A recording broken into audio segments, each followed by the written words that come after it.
All right, we're going to call this meeting to order.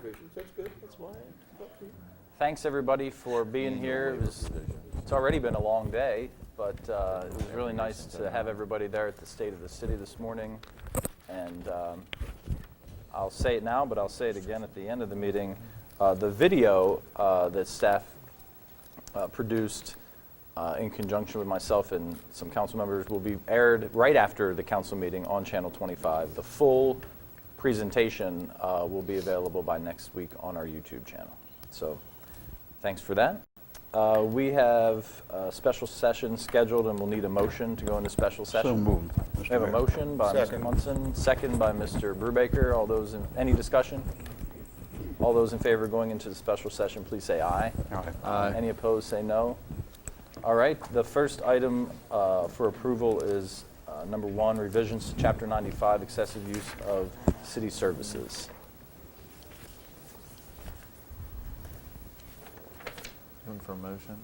Yes, I'll entertain a motion.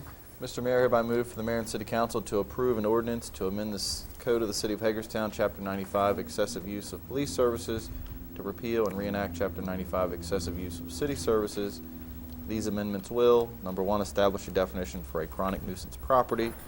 Number 2, amend the minimum number of police qualifying calls which must be met prior to becoming a chronic nuisance property. Number 3, establish the minimum number of certain code administration violations which must be met prior to becoming a chronic nuisance property. Number 4, establish an administrative hearing officer to hear appeals. This ordinance applies to all properties throughout the city. Further, this ordinance supports the City of Hagerstown's vision and commitment to housing and neighborhoods, which is focused on protecting and enhancing the quality of life throughout our city. Second. Motion made by Mr. Alshire and seconded by Ms. Nye. Any discussion? All those in favor of the motion, please say aye. Aye. Any opposed, say no. Ayes have it, and the ordinance is approved. The next item is revisions to Chapter 197, rental licensing. Mr. Mayor, I hereby move for the mayor and city council to approve an ordinance to amend the code of the city of Hagerstown, Chapter 197 thereof, rental facilities. These amendments will require that 1, all residential landlords obtain certification as a residential operator. 2, a free voluntary crime-free training seminar be established which will be required under certain circumstances. 3, all residential landlords utilize a written lease containing a crime-free provision. 4, a residential operator certification may be lost for certain violations. 5, landlords shall take reasonable steps in response to HPD qualifying calls. All appeals shall be heard by an administrative hearing officer. There are no additional city fees as a result of these amendments. This ordinance supports the City of Hagerstown's vision and commitment to housing and neighborhoods, which focuses on protecting and enhancing the quality of life throughout our city. Second. Motion made by Mr. Brubaker and seconded by Mr. Munson. Mr. Mayor, may I make a comment? Please. It's taken us a long time to get to where we are today as a council and as a government.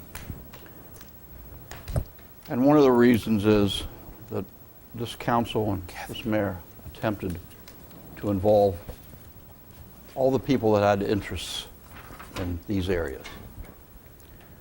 Now, I have received a lot of emails, as have all the elected officials, and there's, among a certain group, there's considerable dissatisfaction with what we're doing here today. But on the other hand, among another group, there's considerable satisfaction with what we're doing here today. And I think that what we have accomplished, my personal view is, it's future-oriented, and it's going to be good for the city. And as a mayor and council, we've attempted to try as best we could to bring everybody's views together in a true compromise. And I think we've succeeded. We have something here which promises to fight crime in Hagerstown, but yet is not overly burdensome to the landlords. And so I think we're doing a good piece of work today. And I suspect that if something turns out amiss, that we'll be back at this table one of these days, repairing it, fixing it. Thank you, Mayor. Sure. Any other discussion? The motion is made by Mr. Brubaker, seconded by Mr. Munson. All those in favor of the motion, please say aye. Aye. Any opposed, please say no. And the motion carries and the ordinance is approved. The next item on the agenda is introduction of an ordinance for the acquisition of 64 East Franklin Street for the CDBG home ownership program. I think we're going to have staff come and just refresh our memories about this.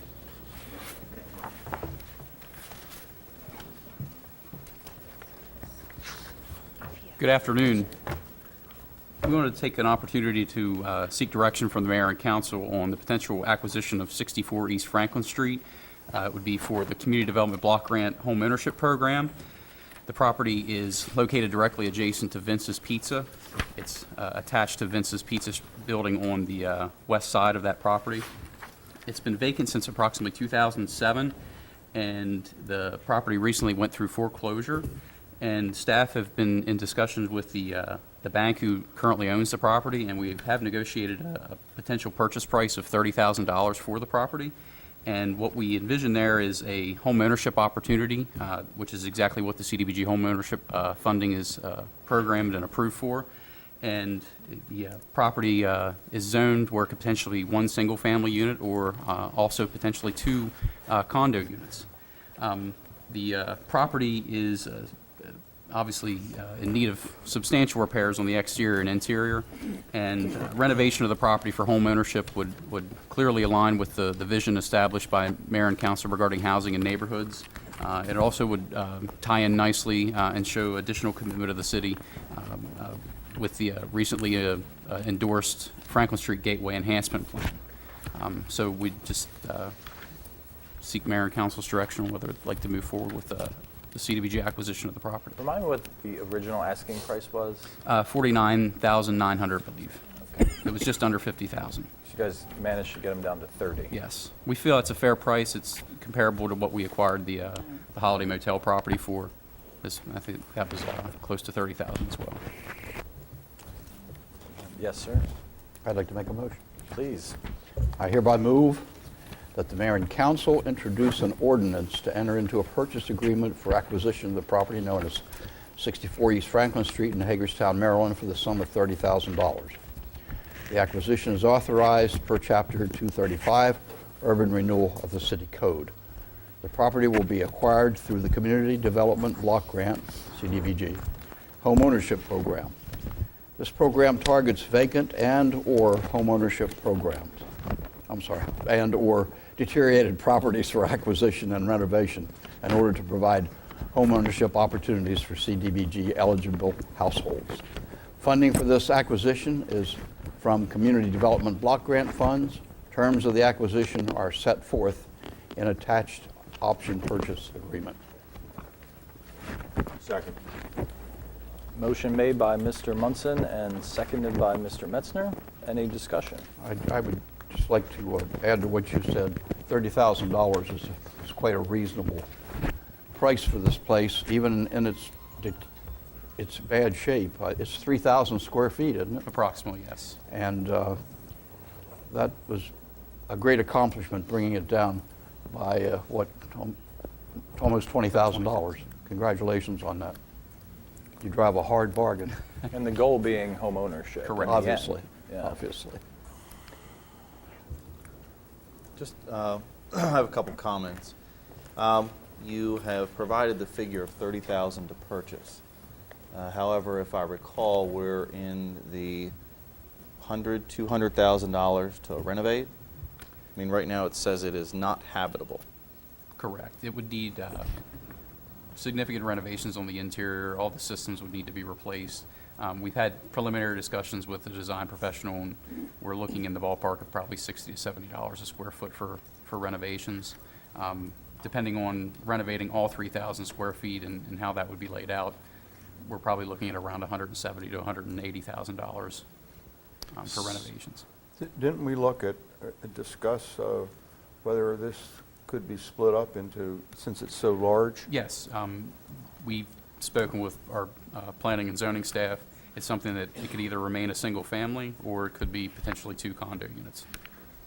And also, didn't we discuss doing enough renovation to make it, make it meet codes and to get it started, and then having somebody who may have their own ideas about finishing off the rest of the interior? There's always potential for that as well, yes. Because that's a possibility. Yes, Some that's a people possibility.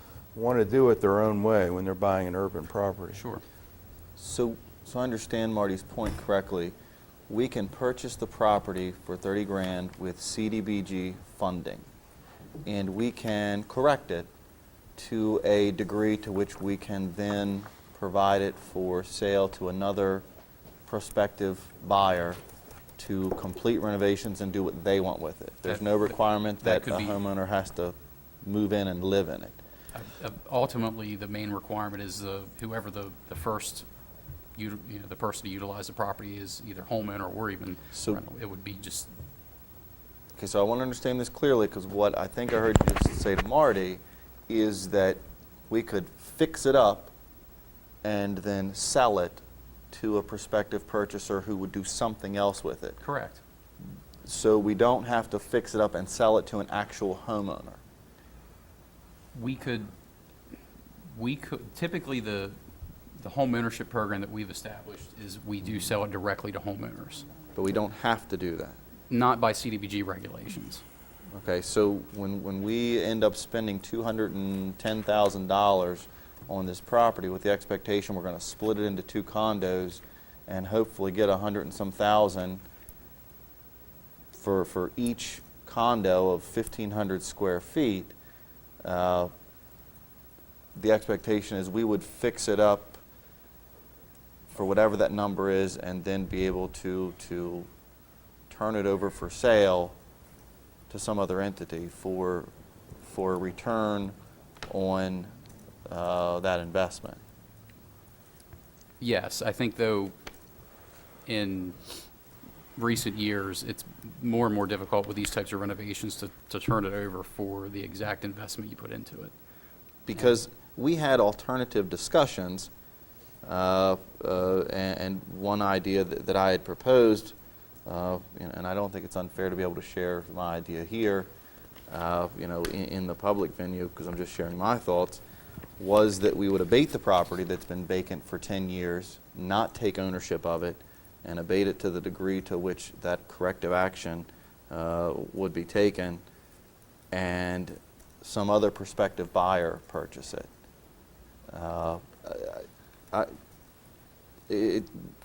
We came in about a week ago, 2 weeks ago, with this redevelopment, if you will, of the Franklin Street corridor, where you showed there's 71 units, 10 of them are vacant, all kinds of small things to do, and I'm still trying to figure out why we're not simply abating the 10 vacant properties. I'm assuming we're not going to proceed down the road of buying all 10 of them and dumping $100,000 to $200,000 into every single one of them, with the notion of flipping them for sale, versus abating them and not taking that ownership,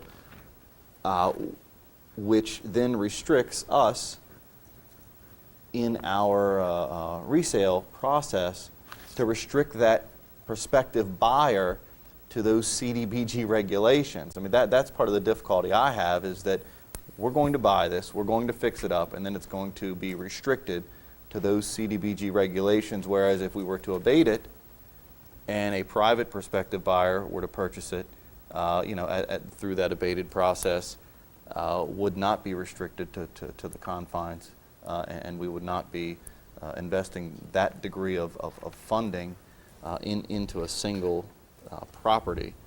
I think in the report a week or so ago you said that the average stay, if you will, or the average tenancy of the rentals in this area is about 8 months. Clearly there is a dynamic of rental occupancy, in those 2 blocks. The idea of improving it, I'm trying to wrap my mind around somebody coming in and spending $100 and some $1,000 to buy 1,500 square feet of this renovated space at this particular location. Not to say it doesn't work at various locations, but for me, I think that there are more strategic purchases and priorities for that financing, which doesn't have us assume ownership responsibility of a number of these vacant structures in this area that we're trying to address. Are you saying we should just abate the problem without taking ownership of it? Yeah, I don't see why we're purchasing it, and why we're dumping $200,000 into it with the notion that we're going to flip it for sale and you know, make the public's money back, if you will, on it. You know, and for me, when you get presented a plan where you've got 3 blocks you're looking at, and investment within that larger scale of blocks, and you know you've got 10 to 11 properties already sitting vacant and have been vacant for a number of years, you know, I have to beg the question, is the goal here then to go down these 2 blocks and buy every single one of these vacant properties and dump the same, you know, amount of investment into it, hoping there'll be an end user to purchase it? I just don't, you know, I understand the idea of the home ownership CDBG program. I'm just not sure this is the right or a right candidate for it in this particular location. Jonathan, to what extent can we put a deed restriction on it requiring home ownership, or a period of years of home ownership? Because this will be parts of it will be written off, it'll be subsidized almost for sure. Can there be a quid pro that it remain in home ownership for a specified period? Generally, in the past, I believe we've done 5 years as a 5 requirement years? for it. And that's something we could always discuss further with. Well, yeah, our I legal think the staff. maximum we can, you know, eke out, I think, is where we want to go. And my feeling is that this is a pretty key, unique property. As you drive in on that one-way street, it's right there, very visible, and it doesn't mean we have to use the same technique. And it's also very large. It's a lot of square feet. So it's a difficult property in a very key location. That's what sways me. It's landlocked, right? It has no Correct. access back in the back for Yeah, no it's parking. landlocked by Vince's and the neighboring properties on Locust. Any other discussion? There's a motion on the table. It's made by Mr. Munson, seconded by Mr. Metzner. All those in favor of the motion, please say aye. Aye. Any opposed, please say no. No. And the ayes have it. 4-1, the motion carries. The next item on the agenda is authorizing the 3-month extension to the cable television franchise agreement with Antietam Cable TV. Mr. Mayor, I hereby move the attached ordinance be introduced to authorize a 3-month extension of the cable television franchise agreement with Antietam Cable Television Incorporated. Second. Oh. Okay, yeah, and No, then go discussion. second. All right, discussion. All right, so the motion made by Mr. Metzner, seconded by Ms. Nye. Discussion. Yes, I believe there's an additional contract amendment for additional fees. Where does that, is there, as part of this? That'll come as a separate item on the 25th. Yeah, but it's, by doing this, we're saying we're going to need to pay the contractors an Yes. additional amount. And there's Does a- that come out of cable funds, or where does that come from? Comes out of cable funds. There's a memo in our, we'll look at that I as part saw of the the memo, preliminary. but I wasn't, that's where I got it, but I didn't see where the funding source was. Cable franchise Okay, fees. that's what I wanted to be sure of.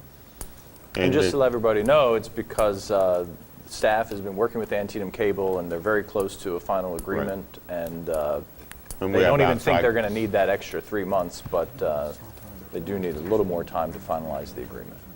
And we have outside consultants that are working with us It to was advise us to do this in 26,000, executive that's what I session. thought it was worth asking. That's the where bottom fees- line. Yes. Any other discussion? All right, all those in favor of the motion, please say aye. Aye. Any opposed, please say no. Ayes have it. Contract is extended.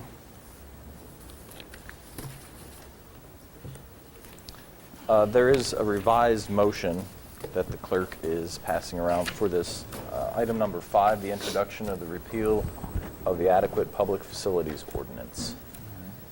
And Mr. Mayor, if I'm allowed to make the motion, I'll Thank add you. one more thing, and that's on the fourth line, after county excise tax rates, comma, inserting annual waiver provisions. Okay, that's an insert after county excise tax Annual rates. waiver provisions. Annual waiver provisions. I think this does not change the substance, it just is clarifying why we're doing this. Sure. Would you like to make the motion? Mayor, I hereby move that the mayor and city council introduce an ordinance to repeal Chapter 47, Adequate Public Facilities Ordinance from the City Code.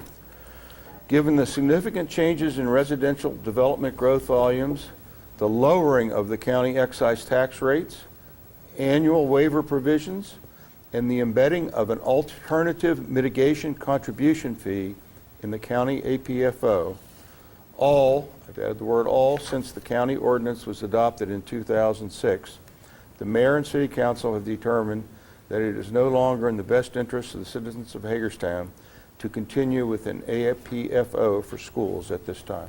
Second. Motion made by Mr. Brubaker, seconded by Mr. Munson. Any discussion? All those in favor of the motion, please say aye. Aye. Any opposed, please say no. Ayes have it, the motion carries.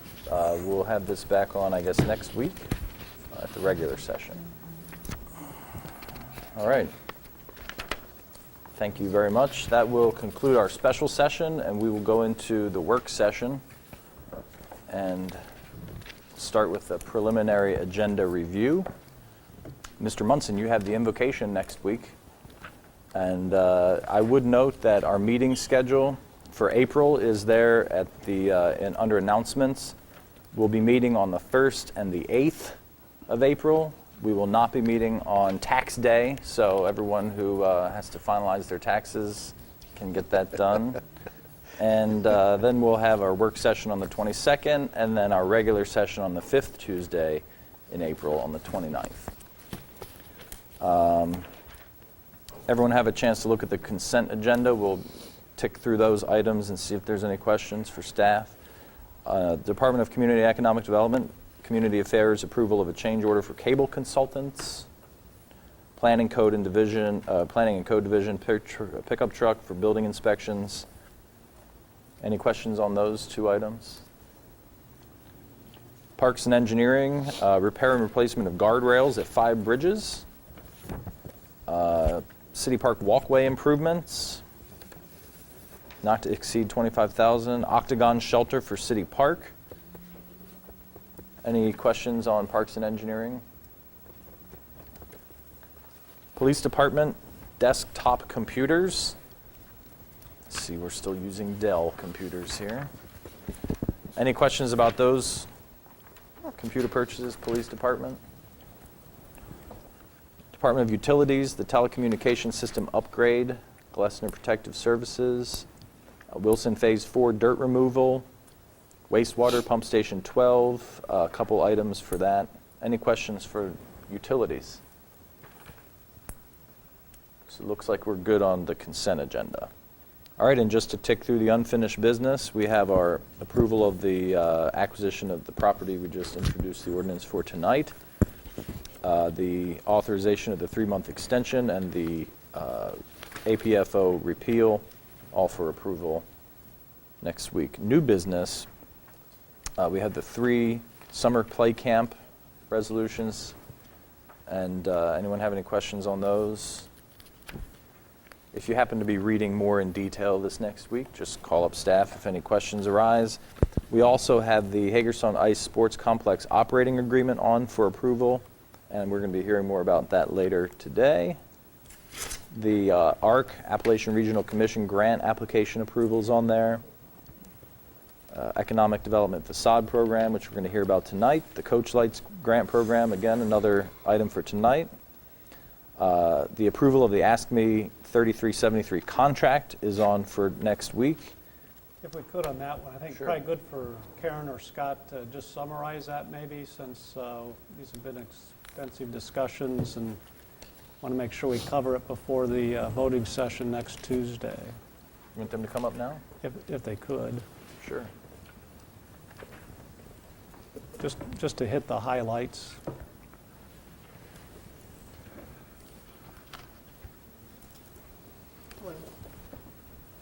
Greetings. So just some of the major terms of the agreement. It is a contract term from April 1st, 2014 to June 30th of 2016.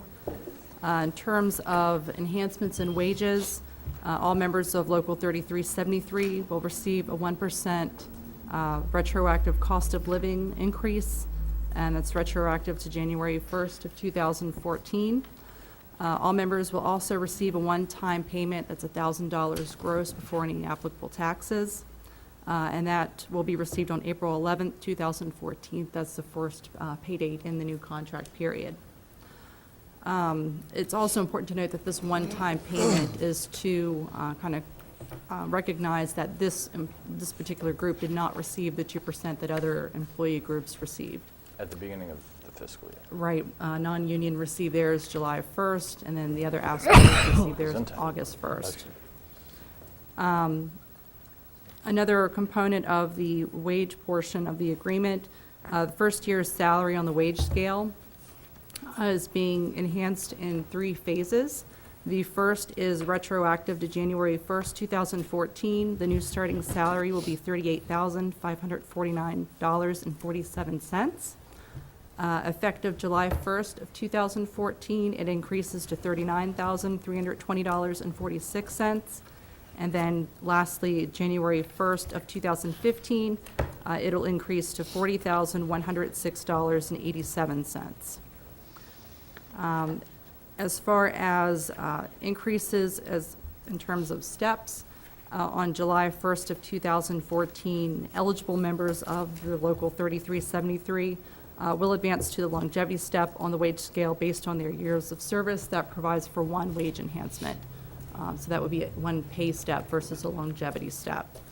And again, on July 1st of 2015, it would be the same, that they would also go to the longevity step on the wage scale based on the years of service at that point. That would allow for 1 wage enhancement. Aside from those 2 step enhancements, steps will continue to be frozen for the period of the contract. The rest are relatively minor that deal with more operational issues. As far as health care, that's pretty much staying the same. There is some language changes that come about due to the Affordable Care Act. We no longer require people over the age of 19 to be a student, so that language has changed. There's also a change in language that would allow retirees to opt out of the retiree coverage, healthcare coverage, to go on another employer's plan if they wish it, but also to come back at a later time if they were eligible at the time of retirement. So it's hopeful that the city would see some savings from that. And the rest deal with, again, more operational issues. Great, thanks for that summary. I know it's Okay. been a long, hard slog, and I appreciate all the work staff and union officials have put into it. So Yep, thank you absolutely. very much for your work on that. Okay, thank you. Just in case somebody's watching who may be interested in law enforcement as a career, that's not the end of their benefits, correct? If somebody decides to become a police officer in Hagerstown, they get a sign-on bonus, isn't that correct? And it depends on their level of experience. There's a possibility they could come in higher on the wage scale, depending on what experience they do have. We certainly are actively recruiting, and I would encourage anyone who's interested in law enforcement to check out our website to find out more detail about the requirements. And in addition, if they're willing to live in downtown Hagerstown, the city will Well, take if- care of their rent for some amount of time, or part of the rent for some amount of time, We right? currently do offer a $100 a month housing allowance for any sworn officer who lives in the corporate limits, not just It's downtown. The whole corporate limits. Right, plus you also get, if you live in corporate limits, a take-home vehicle. If you're bilingual, there's a bilingual bonus. So there's plenty of opportunity. There's at least one landlord who's matching the city's rent relief program, so that's also out there. Okay, Thanks. thank you. Any questions? Item I, back to new business on the agenda review, purchase of a water division excavator. Sounds like a heavy piece of equipment. Wastewater chemicals. We have approval of demolition of Waterworks Road. What is that? What are we demolishing out there on Waterworks Road? It's the former rental unit that we had. It's external to the berm. It's a small white, single-story white house covered in asbestos. For the past 2 years, we fought a lot of termite infestation. It's just served its purpose. Unfortunately, our tenant, our good friend and former employee, Rick DeLauder, passed away last year, so it's been vacant since that time. Okay. Thank you. Yes. And the last item under new business is approval of a revised agreement with PAL. And I believe we're going to hear about that again this evening. Any questions on the agenda for next week? Alrighty then, moving right along, let's bring up our friends from the Hagerstown Ice Sports Complex.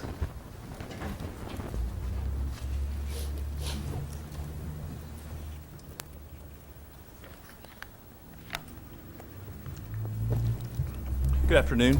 Greetings. I'll introduce these gentlemen in a second. I just want to bring you up to speed on where we're at. We continue to work on the transition of the operation of the ice rink.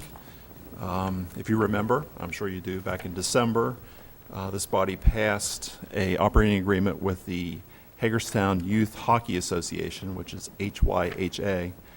And that agreement allowed them to continue to run the rink through June 30th of this year, unless the new group was in place, ready to take over the operations of the group. There's been a lot of work done by a lot of volunteers, and especially the two gentlemen here to my left. But tonight we're pleased to tell you that the new group, called the Hagerstown Ice Amateur Athletic Association, I call it HIAAA, has been formed, and they have done a lot of work to be able to assume the operations effective April 1st, 2014. Paul Sweeney, to my immediate left, is the current chair. Pete Lowe is also an active member of the new board of directors. They have passed their, or they've filed their articles of incorporation, so they are a legitimate body. They've passed their bylaws, and with those two things in place, I think we can enter into a contract with them to operate the rink. They either, have you filed your nonprofit status yet? This week. This week it's going to be filed, so that's a long process that could maybe take a year until they actually get that, so just want you to be aware of that, but it is in the works. So in your packet is the new agreement that we would request that you review and hopefully approve at next week's session. Just to highlight some of the things that are in there, it would be a term that would start April 1st, 2014, as I mentioned, and would run through June 30th of 2019. The HIAAA would operate and maintain the day-in, day-out maintenance of the ice and sports complex. It's our building. We're the landlord. They're basically our tenants. So we're still responsible for the building itself and for the mechanical systems, just like a landlord normally would be. There are some improvements that need made to the rink now. It's getting some age on it, and we got all our past loans paid off, but I think it's time now for some improvements to be made. In the plan is that some of these improvements that are the responsibility of the city, that the city would pay 75%, I should say, of these improvements, such as the ice-making equipment or things to the building, and the HIAAA would pay 25%. From April 1st, 2014 to April 1st, 2017, over the next 3 years, the HIAAA will address some of the longer-term maintenance issues that have been deferred. Those are things like doing some repairs to the dasher boards, the plexiglass boards around the rink, the scoreboard, the public address system. They have to buy some new rental skates, et cetera. So they'll be reporting not only to me, but also to this body when they come back and do their annual report on the progress of that. Then after those things are finished, starting in April 2017, they'll start to pay a $3,000 a month rent. And the city will continue to pay the utilities there, although we've tried to build into the agreement that we will work together to try to lower utility costs at the facility. With that, I'll turn it over to these gentlemen. Do you have anything you'd like to add or share? Or? Yeah. I don't want to do a speech or anything, but first I want to thank council and mayor. If you could speak close to the mic, though, especially so people at home can hear you. Okay. And Mr. Munson here. All right. Don't pick on Councilman Munson too much. Oh, no, but we have bad equipment. We know Okay. for sure about that.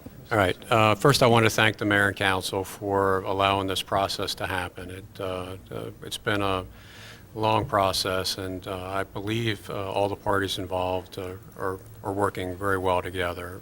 The new board that Rodney referred to before is called the Hagerstown Ice Athletic Amateur Association. It does encompass members of all the user groups, so it's very well represented by everybody involved with the operation of the rink.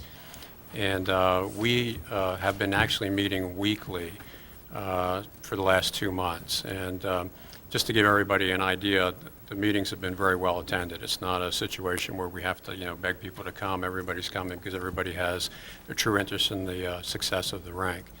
One of the things that we've really been trying to focus on is, getting the facility back to where we feel it really should be, and to be much more profitable than it's been in the last couple of years. So we've really trying to put a lot of different things in place so that the rink can be managed much more efficiently. The board members are all going to be active board members.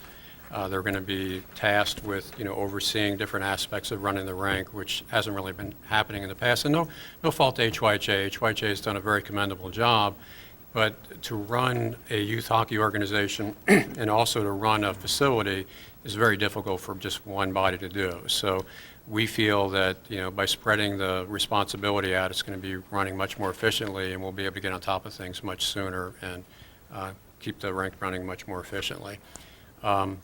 One example, when we were discussing different repairs that need to be done to the rink, I know everybody sees the capital improvement projects that were listed. I believe, Rodney, you met with the older group back in December with quite a few things that had to be, addressed. And when we looked at it a little bit closer, we found that there was a rather expensive project that we felt we could probably do a lot less expensively, just by doing some simple maintenance. And to the tune of, well over $100,000, we were able to, cut that cost completely away from the capital improvement part.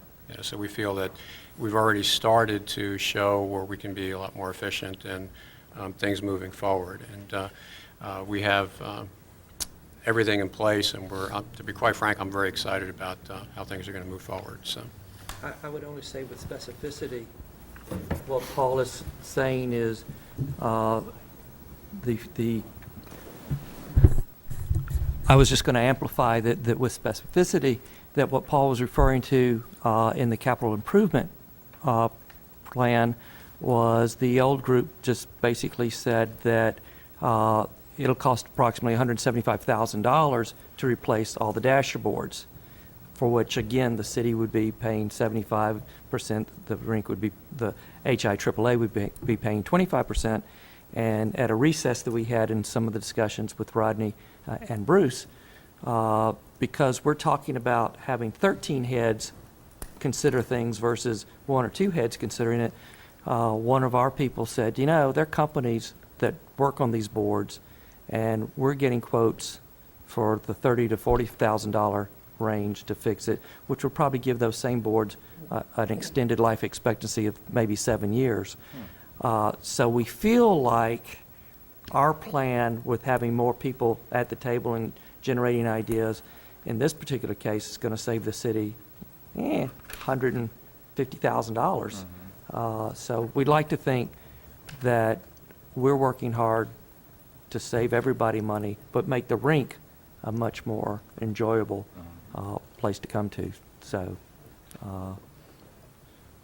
we want you to know we're on your side too. Well, it sounds like just already you've gotten a lot more stakeholder involvement in what's going on. And I just want to rattle off the list of users that are part of this: the Hagerstown Youth Hockey Association, the Hagerstown Adult Hockey League, the Washington County North Stars High School Hockey Club, the North Stars, Hagerstown Adult Recreation League, the Hagerstown Edge Skating Academy. They also had the Novice Skating, Open Public Skating, and other non-league users, other groups or programs which may be identified during the contract term. And I believe your bylaws are set up such that you're able to accept new members to the board as new user groups are brought into the fold. Absolutely. We actually have one other user group. The Mayhem is a women's team. They're represented on the board. And we also have openings for 3 what we call at-large members, members from the community that aren't necessarily participating in ice rink programs, but maybe have expertise in a certain area, you know, that we would find helpful and useful. And of course, I have to do a shout out to the Mediation Center, because I know that they were involved in helping to bring people together, and I know that there's oftentimes some skepticism involved with coming to the table, but I really do applaud all of the volunteers, like Rodney said, for coming to the table, getting beyond those kinds of things, or putting those differences on the table and having courageous conversations and coming up with what seems to be a pretty quality product here. I would echo those comments, because I was very skeptical at first about the mediation, but I felt it went pretty well. So, and we got everybody to the table, and that was what we wanted to do in the beginning. So. Rodney, will you still sit at the table? Or, okay. Rodney has been attending regularly all the weekly I know, and that's meetings, great, because we really do have to have somebody from the city. I would also say that we have set up committees for which almost every member of our board is chairing a committee, and we do have city staff represented on some of these committees. So there will be, in addition to Rodney, there is city staff participating at committee levels. So for which we're very appreciative, because Yeah. they have levels of expertise. Specifically on that, Junior assisting with the maintenance of the building, and Amy Riley assisting with promoting the rink. Yeah, that's good. Rodney, did we mention the reporting terms in the agreement? You or Paul want to cover that? Reporting back to this body. Just so that I hear that. Basically, their fiscal year will run June to July, like ours does. They'll have a year-end report put together, and then they'll come and report to this body in October, I think it says, giving an annual November. report, and it outlines in here certain things they have to provide in that annual report. And also, over the next few years, just an accountability of addressing some of these deferred maintenance items too.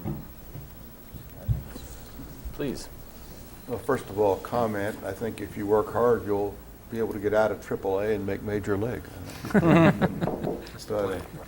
But my question is the CIP project, which I think is a proposed one, right? And what looks like a list of, I gather, an inventory, is that an inventory? Are these attachments to the lease, or are these for just FYI items? That CIP form is an FYI. This is what you'll see in the proposed budget when it comes Yeah. out, unless we make changes to it. But it's not an now. attachment to the lease? No. Okay. It's just a proposal. Yeah. And the same with the inventory? This is an inventory, is what I That's a gathered current it to be? inventory. That's what's actually on hand now. Well, that's And that very is an organized. attachment. That's Exhibit A. Yeah. Oh, that is an attachment to the lease? To the lease. Okay. Is this city property? Yes. Okay. And again, that was just done last week. Yeah, So it's well, it's very current. organized. It's good to have. Well, thank you. Yeah. Took a few hours. Yeah. On the CIP, as you work closely with them, we'll be able to shape this in more finer terms.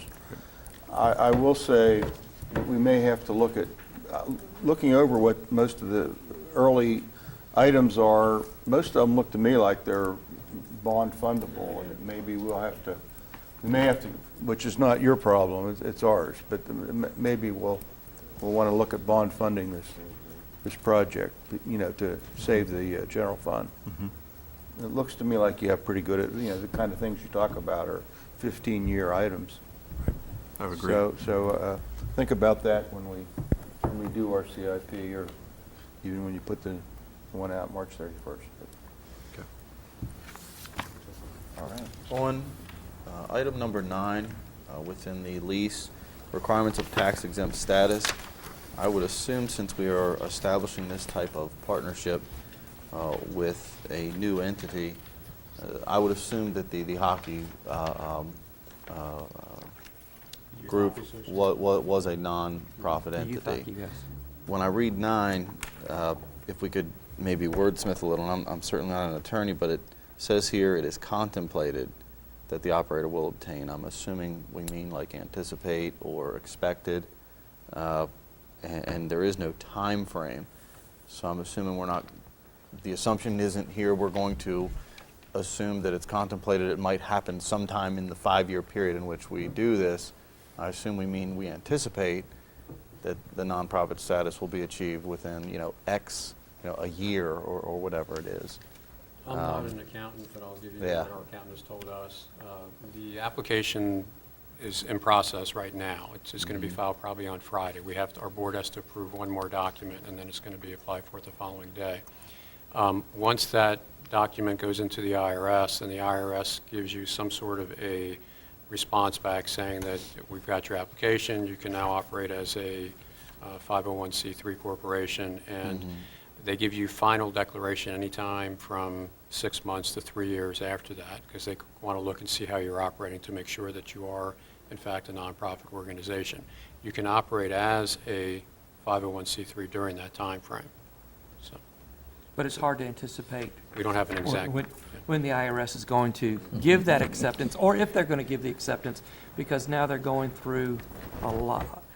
They've changed the regulations recently because of, It looks like you're a politically active group. yeah, and so that we're answering questions on the 501c3 application, such as, are we taking over the operations of an entity, of an organization that previously handled it, and if they're board members on this board that were also board members on the prior board, which in this case, the answer is yes, but they want to make sure there's nothing funky going on with just changing names, and so I'm we assuming don't know our- what scrutiny we're going to come under. I'm assuming our city attorney has reviewed this and passes legal muster in that sense. That, yeah.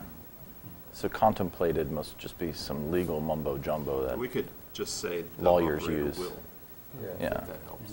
Okay. I think that's clear. Yeah, Sure. we'll change that. The operator will. All right. Doesn't say he has to have it when this is done. It says will obtain. Right. Will obtain and maintain. Jeopardize them operating. Yeah. Yeah, if I recall, doesn't it say something about if we don't Does. or lose the 501c3? It says that, but there's nothing in here that says a time frame. Okay. Any other questions or feedback? Mr. Munson? Just a couple of comments. First, I'd like to thank the two of you and all your colleagues that worked together on this for whatever reasons. This was very difficult to accomplish. It took a lot of compromise. And in particular, I'd like to thank Rodney. Before Rodney started on this, he had hair. That was a long time. But Rodney put endless hours into this, and a lot of work, and he deserves a shout out for that. Yes, he does. Now, in addition to that, I think there's a lot of money to be made by a second sheet of ice, and I hope that you are looking at the possibility of a second sheet of ice and thinking of innovative ways that you can raise money to build a second sheet of ice. You could involve a lot more kids out there. You could involve a lot more teams out there if you had a second sheet of ice. And it could be a much more active place if you could expand. Is that something that you guys have already discussed, or is that a realistic possibility? Yes, we have, and... I know there's a lot of demand for ice time. Yeah, so- the advantage to doing that would allow, first of all, a lot of outside groups to come in to hold outside events, a lot of tournaments, for example. It's very difficult to have a hockey tournament with just one sheet of ice. I know kids that come from Montgomery County up to play. We have kids coming from everywhere, and then people stay at the local hotels, they spend money at the local restaurants, so there's an awful lot of side effects that happen from that sort of thing. But yes, definitely. What our plan is we really want to get the facility as is right now, tip-top, 100% good shape. We want to be able to raise some funds on our own so that we don't have to come to the city and say, okay, we need this much money. We want to say, we want to participate in this. We have this much in funding already put aside, whether we get it accumulated ourselves or go to other groups. Matching funds. Exactly. We want to do it that way so that it's, we're equally involved with it. And we don't want to just, jump into it. I mean, the city, I don't think originally the city was the owner of the facility. I think they had the bonds on it and kind of took over. And we don't want to have any situation where we have to come and ask for something like that. We want to get on solid ground first and move forward. But yes, Don, that would absolutely allow an awful lot to increase. Frederick did that. Frederick had one sheet of ice initially. They built a second sheet of ice. Initially, it was an outdoor rink, and then they enclosed it. And their usage is greater. That would actually help improve public skating times, because if you had one sheet of ice used for a hockey game, then you have the other sheet open for public skating. And public skating right now, huge. I mean, Pete was out there Saturday night, and it was very well attended. I mean, it's very busy from, I would say, November through the end of March. Don asked me the other day, I would think a lot of people want to go out there in the summertime. And I would love to have people going out there in the summertime, but most people are thinking, baseball, outdoor activities. But it's a great place, and we are open year-round, and we're going to try to figure out ways to increase the summertime usage. I would also say that the discussions that we've had about a second sheet of ice has been for a multi-purpose sheet of ice, that in the summertime, for instance, where if currently, when we take the sheet of ice down now, if we take it out, we're out of business. But in the summertime, we could keep this sheet of ice open and let the other sheet of ice go down and have it be a multi-purpose facility where you could have soccer games, indoor basketball games, or whatever, be revenue generating, and soccer games and what have you. So That's great. But that's what we've talked about. Again, this isn't It's a great something vision. that, yeah, this is down the road talk, but you have to have a vision, and that's what And we're stakeholders. You have a discussing. vision, then you have a pro forma. That's right. And stakeholders, which Yeah. is important. Can I give you one example? I mean, Please. the rink has been here since '97, so that's 17 years. We've had a lot of kids kind of grow up through the program, and a lot of them have gone to college, and a lot of them settle in this area. So our adult leagues, for example, have been growing. We actually have about 150 adult league players right now in 2 different leagues. But in the summertime, a lot of kids come back from college. They want to play in a high-level league. So we now feel that there's a need for a summertime high-level league that we're planning on putting together this year. And we figure that's going to generate, 6 or 7 teams of extra income that will come during a time when we normally didn't have any income. So. I know this is a random question, but of all the different user groups, and you're saying the adult league has 150, how many people total do you think these user groups represent? Well, figure skaters, there's well over 100 kids that participate in the Learn to Potentially Skate like program.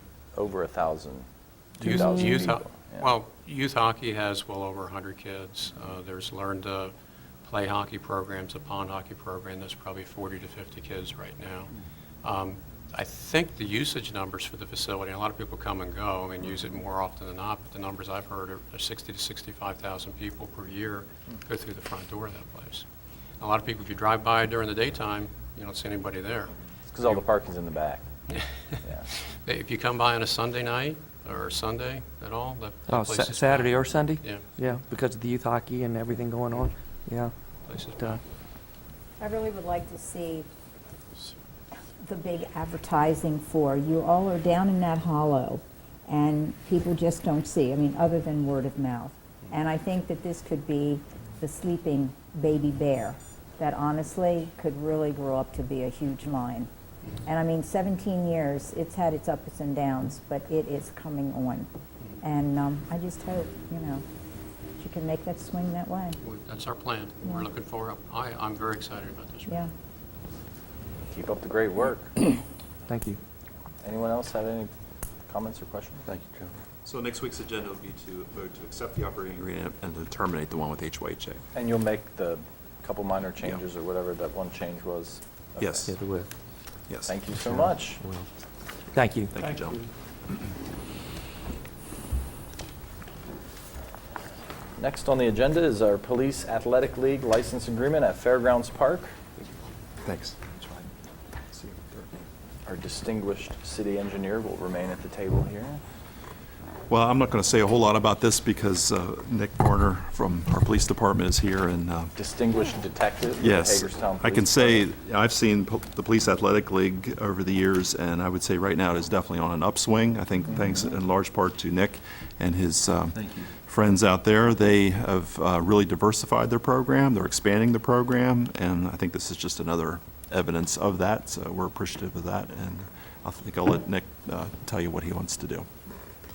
Thank you, guys, Mr. Mayor, council members, for letting me speak to you guys today. As Rodney said, we have increased our numbers at the Police Athletic League. We've expanded programs and reinstituted programs that were there before, back in our glory day. Our after-school program, which is a completely free program for the kids. Our wrestling program is a phenomenal program that we offer. And in a large part, the reason we're able to offer those programs is because of the support of the city of Hagerstown, the mayor and council. So I just want to say thank you. We couldn't do any of this without you guys' support. So the reason that I wanted to come and talk to you guys today about the lease agreement is we would like to expand the lease agreement with the city to cover the grandstands area above the Police Athletic League. That would be the concrete grandstands area, and then the flat area above the Parks and Recs office. Our goal there is to make an outdoor, with a little bit of climate control with the roof overhang, but an outdoor obstacle/exercise course. We're going to be offering programs for kids. There's a bunch of different ideas that we have of how to make that work. We'd like to get that added to our lease so that we can cover it with insurance. A big part of this will be renovation of that side of the grandstands. We're going to be painting the concrete as well as the steel support system. Try to make it look a little bit better up there. The second part of that is the conveyance of the indoor skate park equipment. We'd like that. We could use that equipment to help us with this obstacle course. Some of that equipment will actually go hand in hand with what we're already doing. The other pieces we can use to create things, different obstacles for out there. I don't believe there is a plan for it to be used in the future, and like I said, we have a need for it if you guys would be willing to convey that to us. And the third thing is just to possibly extend the lease. The lease runs out in December 2015. We've recently redone where the old indoor skate park was into our new wrestling facility, which we're about to complete here within the next month. With that and this improvement to the grandstands, we just like to have the lease extend maybe 10 years or whatever you guys would like to extend for us. So if there's any questions, I can take any questions you guys may have. Is there any issue whatsoever, Rodney, this is more for you, about the safety of that facility? It's been there a long time. No, I don't think there's any issue with the safety of the facility. It's in very good shape. It's a concrete and Okay. steel structure, has a good roof on it. I don't think there's any issues. Okay. What about the- Let me just ask one thing. How many kids in your program altogether? We have, I'm going to say, between 500 to 600 kids come through our programs each year. That number is up from previous years, and we're growing pretty much every month. We've got different program ideas to do and get more kids in there. Our focus is the downtown area is at-risk youth, and of course, this is all in turn with getting the police officers involved with the youth of the community, giving back on a volunteer basis to the community, so. Thank you. How many's in your after-school program? We have 25 kids right now. This is the first we've done the after-school Right. program. So it's kind of like a beta program for us. We have 25 kids right now. We're hoping by the beginning of school beginning school year next year that we'll be between 50 and 75 kids with the staff in place to run that efficiently. There's definitely a need in this community for that kind of Yeah. supervised fun. Absolutely. And what I just wanted to ask, because I know when you took me on a tour of your facility out there, and we kind of went up on that top part, I understand there was still some seepage or some water was still getting, is that still an issue out there? Or? Yeah, it's a continuing battle that we face. It's the roof on both structures. When I say both structures, I call this building the clubhouse, which is the one they're in, and then the grandstand. The roof is in good shape, but we have trouble sometimes when the wind carries the rain and it blows in under these roofs. Right, it goes in through the concrete cracks in the steps Right. and, So we've been constantly battling, trying to seal that off. Tar I it think up we've and- made a good bit of improvements. Yes, absolutely. We were having an issue with the new construction area for the Right. wrestling room, and Rodney and Junior have worked with us diligently. We're out there all the time. If we find one, they come out, they'll look at it, and we'll try to figure out the best solution to stop the leak. That area above actually is one of the best In better areas, just shape? because of that new, I don't think the roof is that old on Yeah, that, it's that 10 side. And less it's, than 10, yeah, it's fortunately. very dry up there as of now, so. I think this is great, this idea of having like an outdoor, almost like an adventure course. Are you planning on doing anything like ropes, like with belays and things like that? There'll be some rope course ideas thrown in there. This started off with trying to come up with a team building concept, but we really wanted to use the space that's available out there. I think that's great. And we kind of turned it into like the shows on TV, the American Ninja Warrior or the Wipeout obstacle course type thing. We want to see different things like that. And then add an element of team building into it. There are some rope course ideas, some rope I have a friend who ladders. builds those things, so we can maybe talk Awesome. offline, and I'll give you his number, but I think he would be into Very maybe cool. helping you design or with some ideas and things. I think it's great, That's my question. now. especially for the at-risk youth. I mean, this is really something of high interest to me because this stuff works. What really gets me is you get these tough kids who think they're so tough. You ask them to climb up, a rope ladder, 20, 30 feet up, and they're not so tough anymore. And Right. it's sort of an equalizing effect on the group. And like you say, team building, the interpersonal skills that so many of these kids aren't getting at home or have very bad examples of at home. This is, I think, a huge. Absolutely, and that's step. one of the reasons we're trying to do this, is just an innovative way to get kids kind of in an awkward, situation where they're not used to it. It's not just basketball, it's not just a sport they're used to and are comfortable with, but to get them out of that comfort zone a little bit Right. and allow there to be trust built between Right. not only the And youth still and be themselves. safe. It still be Yeah. safe, not only the youth and themselves, but to build that trust between them, the law enforcement officers, and the other volunteers that we have. The reason they're at risk is because they want to take risks. And so when you give them the avenue to take positive risks, where they can grow and change in a positive way as a result of, I think that's when you start to see real gains. So. What is the age, Nick? Where does it start? We hit all age groups right now at the Police Okay. Athletic League. We're hoping to expand our after-school program into elementary school. We're middle school right now. That's our core group, is middle school aged.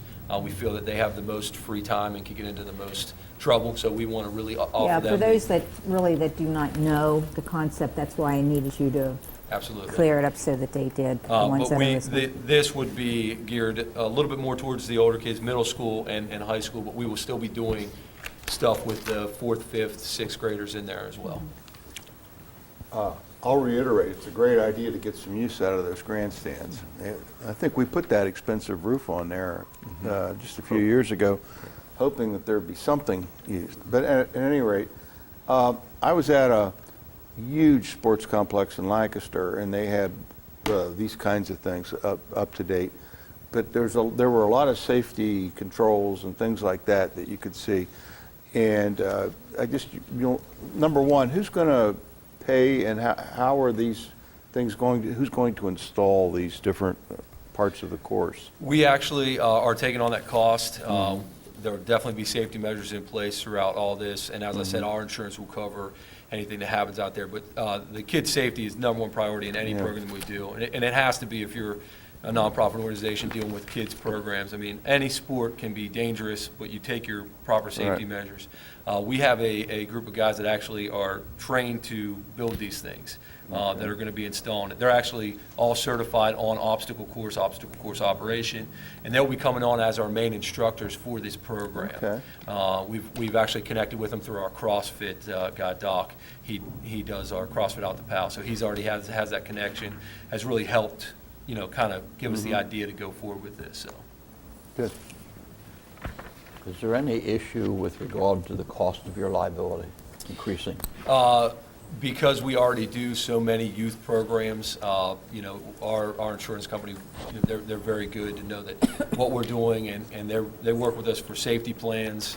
So I'm not sure exactly how this is going to affect us there. We'll make sure that we have all the coverage we need, and then we'll take that cost, and it'll be a cost we have to incur. Very good. And Ronnie, when does the current agreement expire? I don't have, you It's said it's December next year. 2015. 15. Typically, these leases, we've been extending them like 3 or 4 years. I don't think we have any that are 10 years. Whatever pleases the body will do. It's on that first page there of the lease agreement. Well, and in the existing one, aren't there two-year renewal Extensions. options or correct. extensions? Oh, so there's extensions already in place? Yes. It says to exercise this option, user shall submit a written notice to the city at least 90 days prior to the expiration of the current term. So it's at the option of the user? I think it's as long as we're within the lease agreement and everything is Yeah. basically kosher, we It's can ask to right. extend it another 2 years and then ask again, and I think it's, yeah. So there's 4 years beyond 15? If we would request, Yeah, yes. yeah. So are you That okay with that? sounds pretty good. Do we- So we could take it through 19? Yeah, it sounds that way. We could, as the agreement stands, like I said, kind of the goal there was to basically get, even if it's 2 or 3 years added on, change the lease, when the lease ends, completely, in your hands, but then have those couple years extended on so that we're not looking at 4 years, we're looking at 5, 6, 7, maybe even 8 years. With the improvements we're doing, we can really start to plan for the future. Right. As we do a 5-year goal plan and we get into a 10-year goal plan, we can really start to look at that at the facility we're at. Does anyone Right have? now, we're already through 2020, actually, right? Basically. Yeah, basically, and I mean, I have no problem.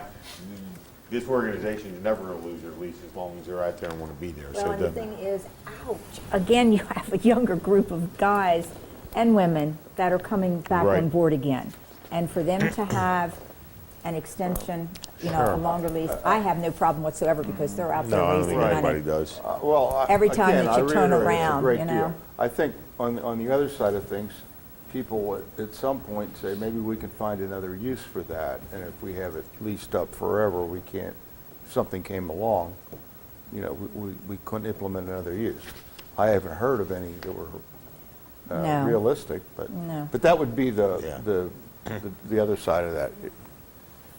Well, I heard that about yard sales and flea markets. And the stables are still stagnant, and that was when I first came into office. And it's sad because if we had that, that would be an area that would have been prime. And it's not. And with what these guys are doing, I don't have a problem with offering what they need. Okay. I'll let, Yeah, we'll add some additional No, wait a renewal minute. language.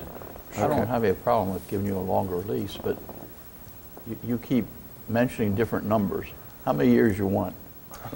Honestly, I leave it up to you guys. We can even look at that at the end of next year. I mean, I have complete faith and trust that the mayor and council will support the Police Athletic League moving forward.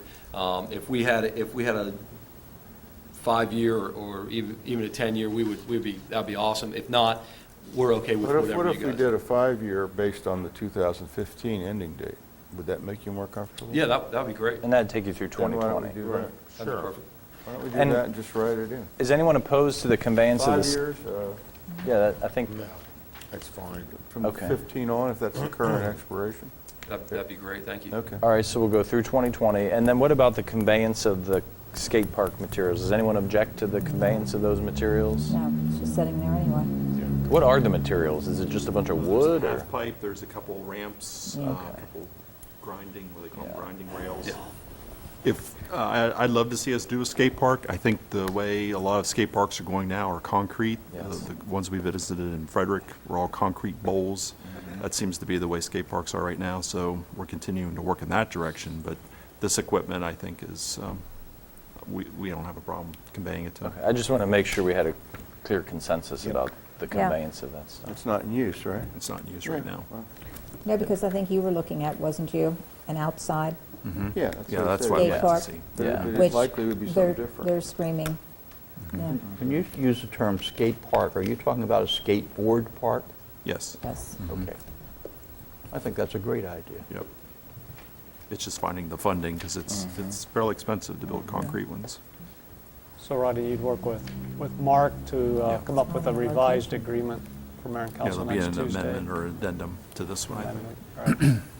All right, well, thanks for your work on that. Thank you, Good guys. stuff. I appreciate it, and Keep and up I the will good be letting work. you guys know sometime in the next month about the ribbon cutting ceremony we're going to do out there for the wrestling rooms. That'd be Thank great. you guys again for your support. Thank you.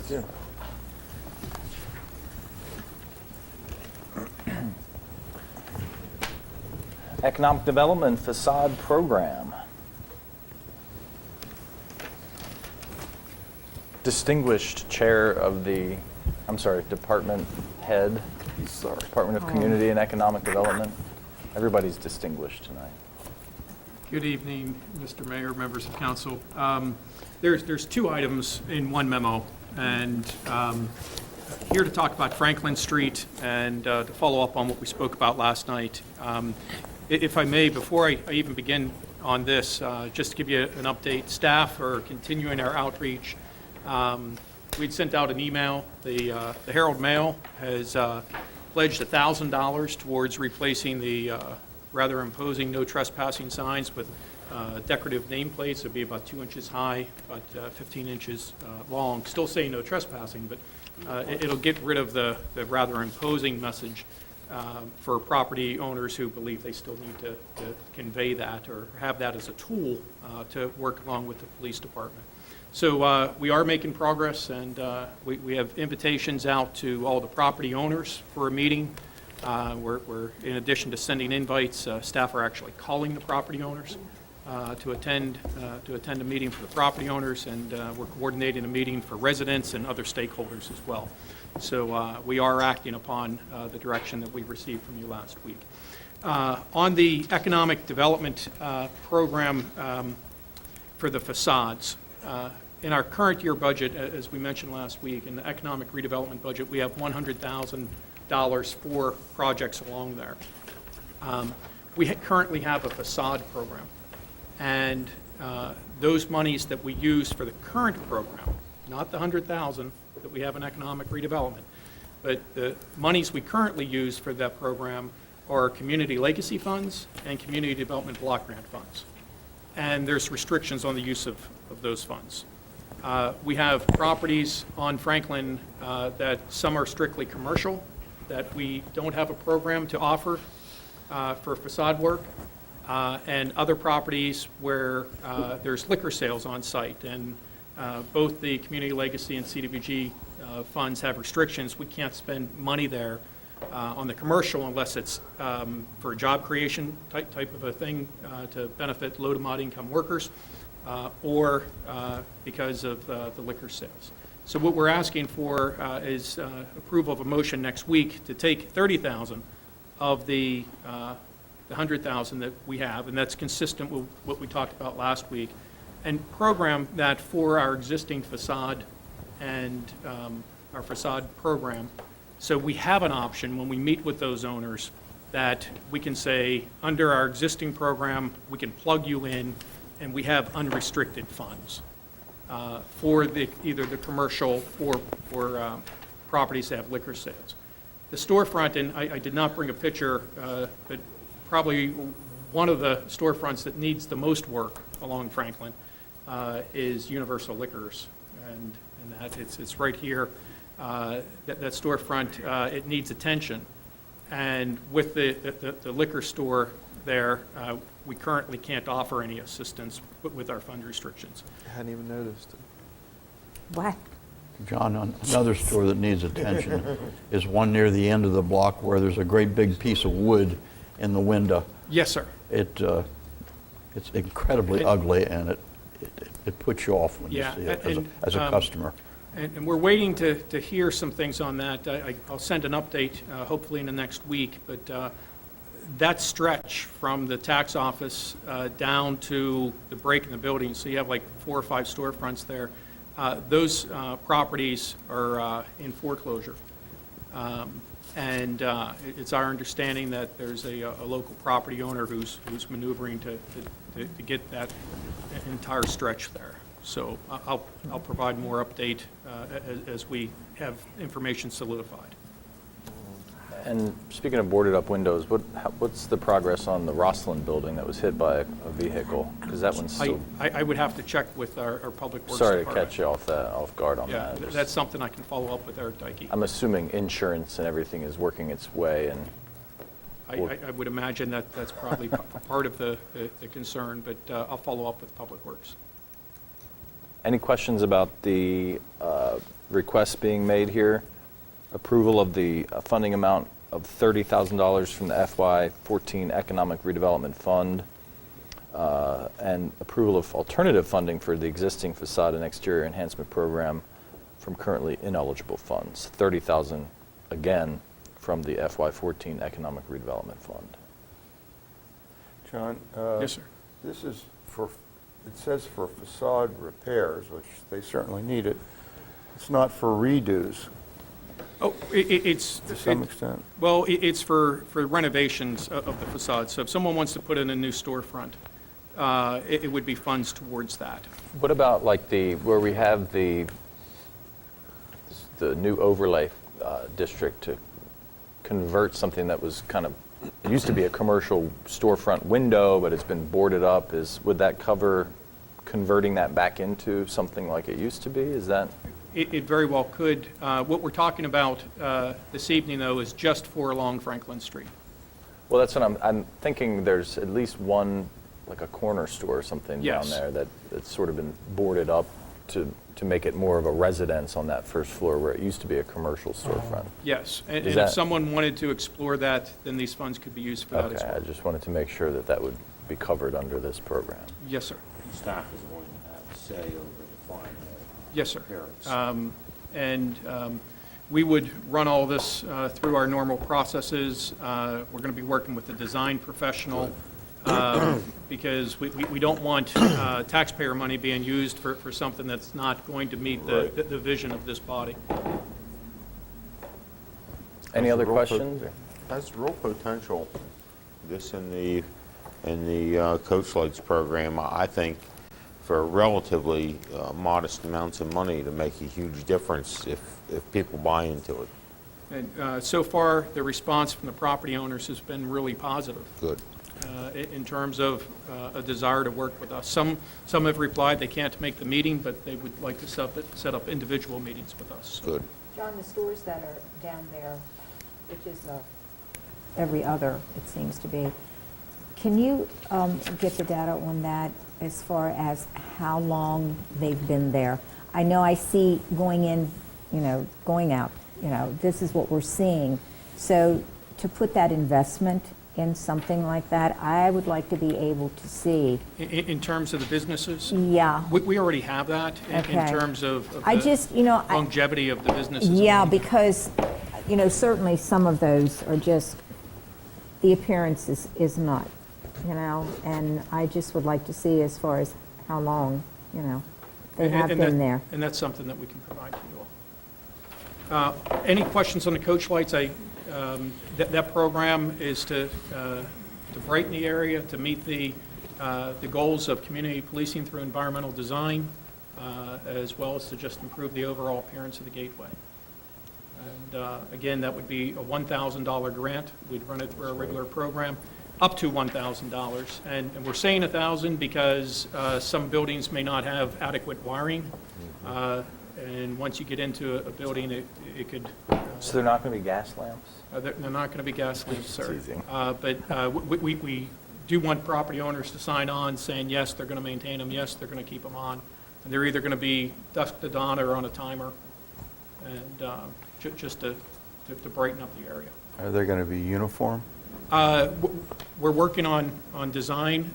They won't all be the exact same, but we're going to narrow it down to like 2 or 3 lights. But within the same Yes, sir. design parameter, or Yes, whatever sir. you would say? So it fits. So, yeah, Right. so you don't have Yeah. craziness Design going on on. the facades and the lights. Makes a difference that Make they, a huge difference if Yes. they're done right. but And- that's my point, I though. understand. I agree. And not just the design, but the size of them, Right. because some of those entranceways are impressive, and to have a tiny little light on an impressive. Right.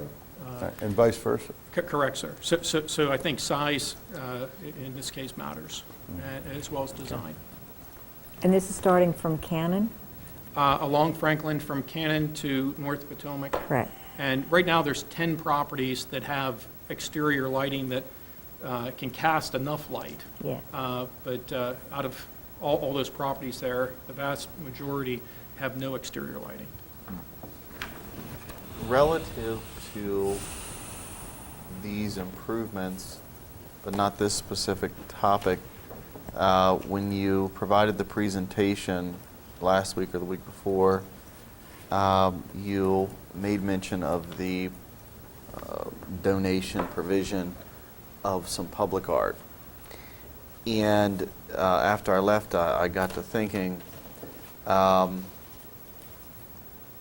while I don't know about others, but while we certainly appreciate the offer, is it my understanding that that is the same property owner of one of the properties on the street? I believe he owns 2 properties on the street. Okay. One of which is in need of improvement. And I just think that at least for me, you have to remain cognizant of that, you know what I mean, that one isn't a substitute or in lieu of the other in terms of the larger effort that we're trying to make. And I think that needs to be conveyed, you know, clearly and plainly, so that everybody, you know, has a clear understanding that, you know, our goal is, you know, for the larger scale improvement, and, you know, smaller offerings that aren't going to constitute improvements of the buildings themselves and the conditions of the buildings themselves and the operations of the buildings themselves, you know, is the goal here, not you know, not some paint. I can say clearly that there was no inducements made to... I believe that. And... No quid pro quo. No, correct, sir. There were no inducements or promises made. But if I had the This choice is- between that owner providing, you know, 15 toward one or the other, to me it clearly is the property.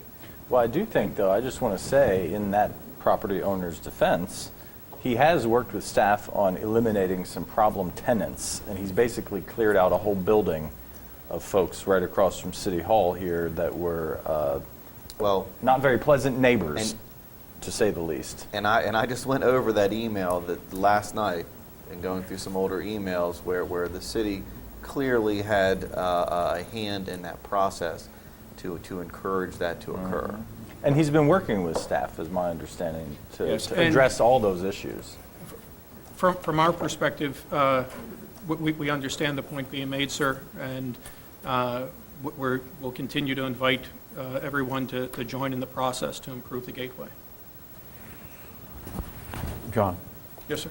is there any possibility that cameras could be configured into the streetscape? There's currently 3 cameras along there, but that's something we can work with the police chief on placement, whether on a temporary or permanent basis, depending on the direction of HPD. I think people feel a lot safer when cameras are around. And I think whatever we can do to enhance safety is going to be important, at least initially.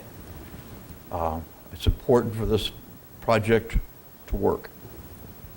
This is going to help our downtown. If this project works, it's certainly the most accessible way to get downtown.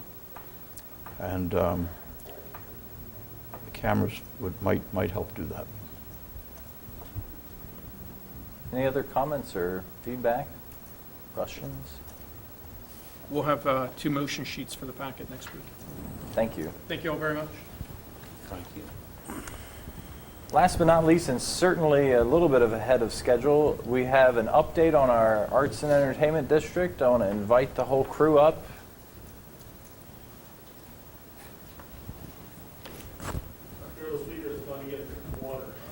I just waved her in. Did you go?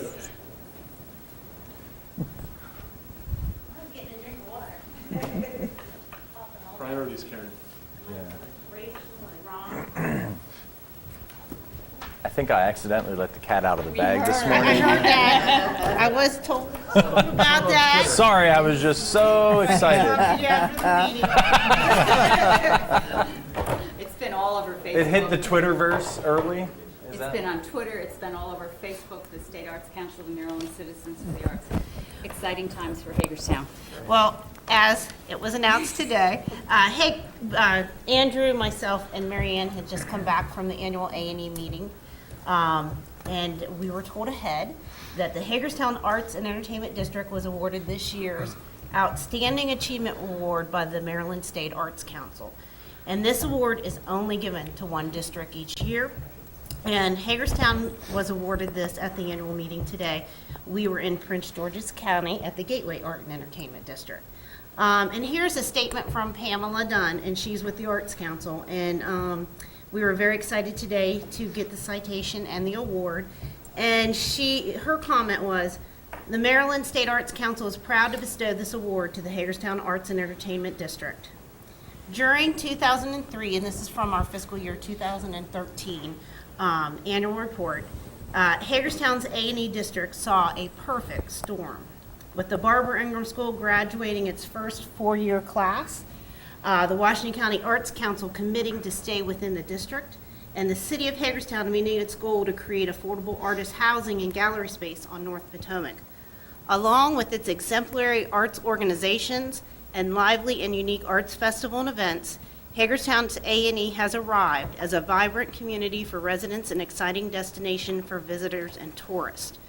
And as we said today, and Marianne will speak because she is our chair of our board in a second, we accepted this not only on behalf of the city of Hagerstown, the mayor and council, the artists, the arts organizations, and all its residents, and everyone who came to the festivals and organizations today. So we were very proud of that.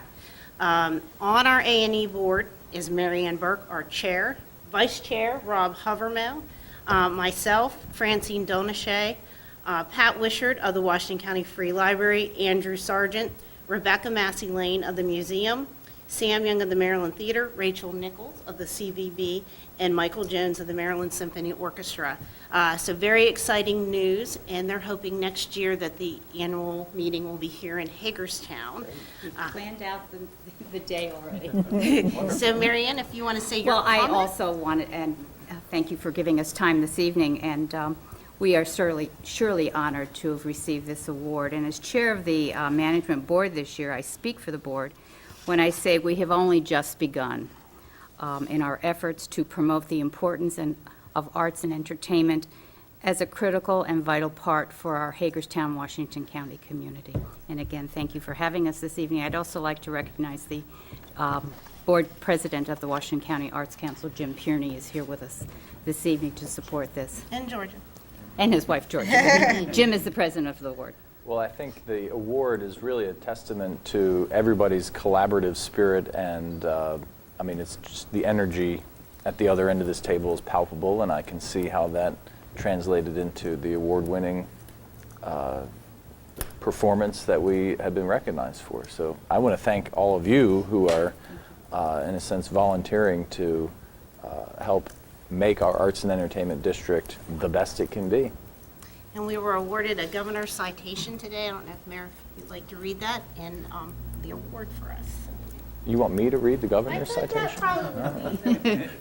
Does it have a lot of whereases and all that stuff? Be it known, and I thought Oh, you'd like okay, yeah, I do like the formal. Here, read it with the trophy. Oh, there we go. Here, I'll hold one hand.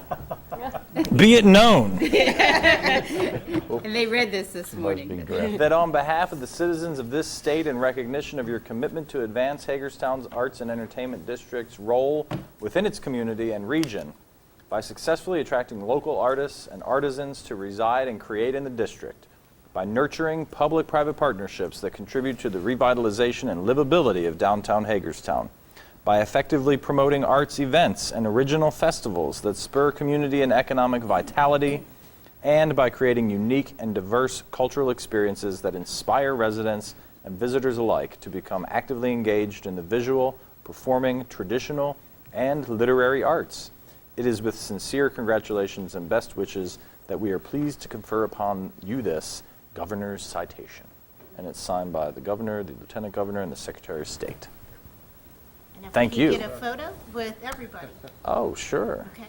All right. This is, well, congratulations to everybody, but this is not only a big deal, this is a real big deal.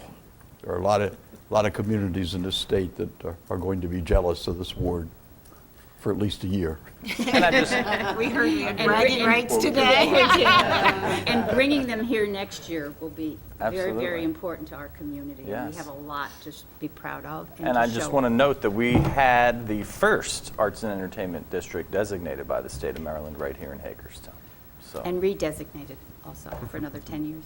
And once again, outsiders really appreciate what we have. And you know, we get recognition, and when your group comes here, we've had other groups come in, and when I work with them and take them down, they really appreciate what we have. And so this just reinforces that. And I'd like to say thanks to all of you, but especially to our staff. Karen, without a doubt, has really worked very well, and I know she works very hard. And I want to show you my appreciation for doing what you do, because when it started, it was kind of like, okay, we don't know where it's going to go. But the last, what, Made 5 great years or strides so, since it Karen really, took over. yeah, right. But you guys are great. Yep. So it was All a right. great day for Hagerstown.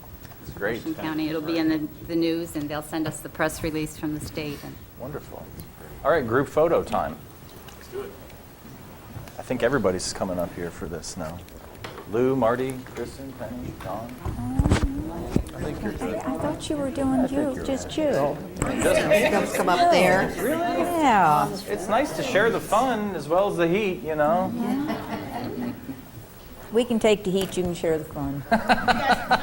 No. Do you want to hold that and I'll hold do. this? Thank you. And Aaron will tell us where all to stand. I'm good. No, that's what it's for. You're supposed to come up. You're supposed to come up. We didn't get the message. Oh, they want you up there. Okay, no, then you have to tell her. In the front or in the, are we doing an arc?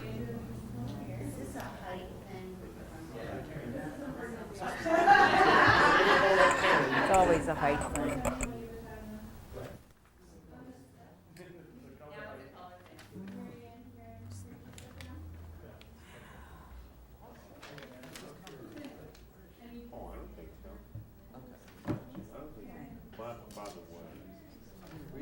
Yeah, here, Karen, you hold it.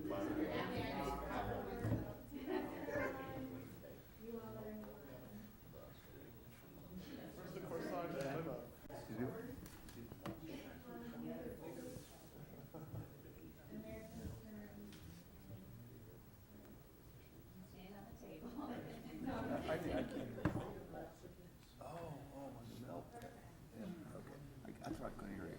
As soon as you heard lawsuit, I knew what you were talking about.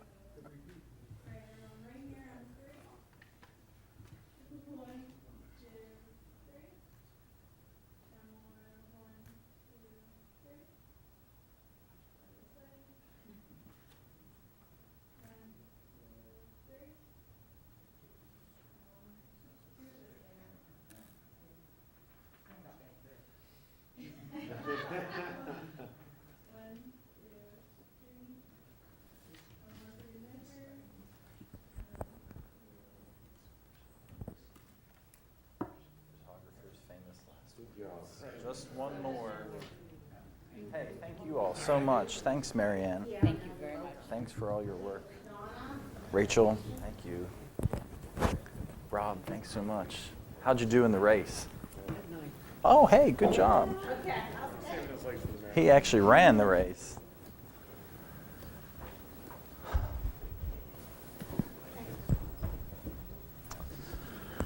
That was a nice note to end on. We shall proceed with city administrator's comments. Just one, which is to congratulate and thank the mayor and the council for a good state of the city this morning. I was receiving a lot of positive feedback. I think you probably did too. So thank you all very much for the state of the city. That's it for me. All right. We'll start He's starting with over Ms. here Nye. because Don needs to do whatever his props are.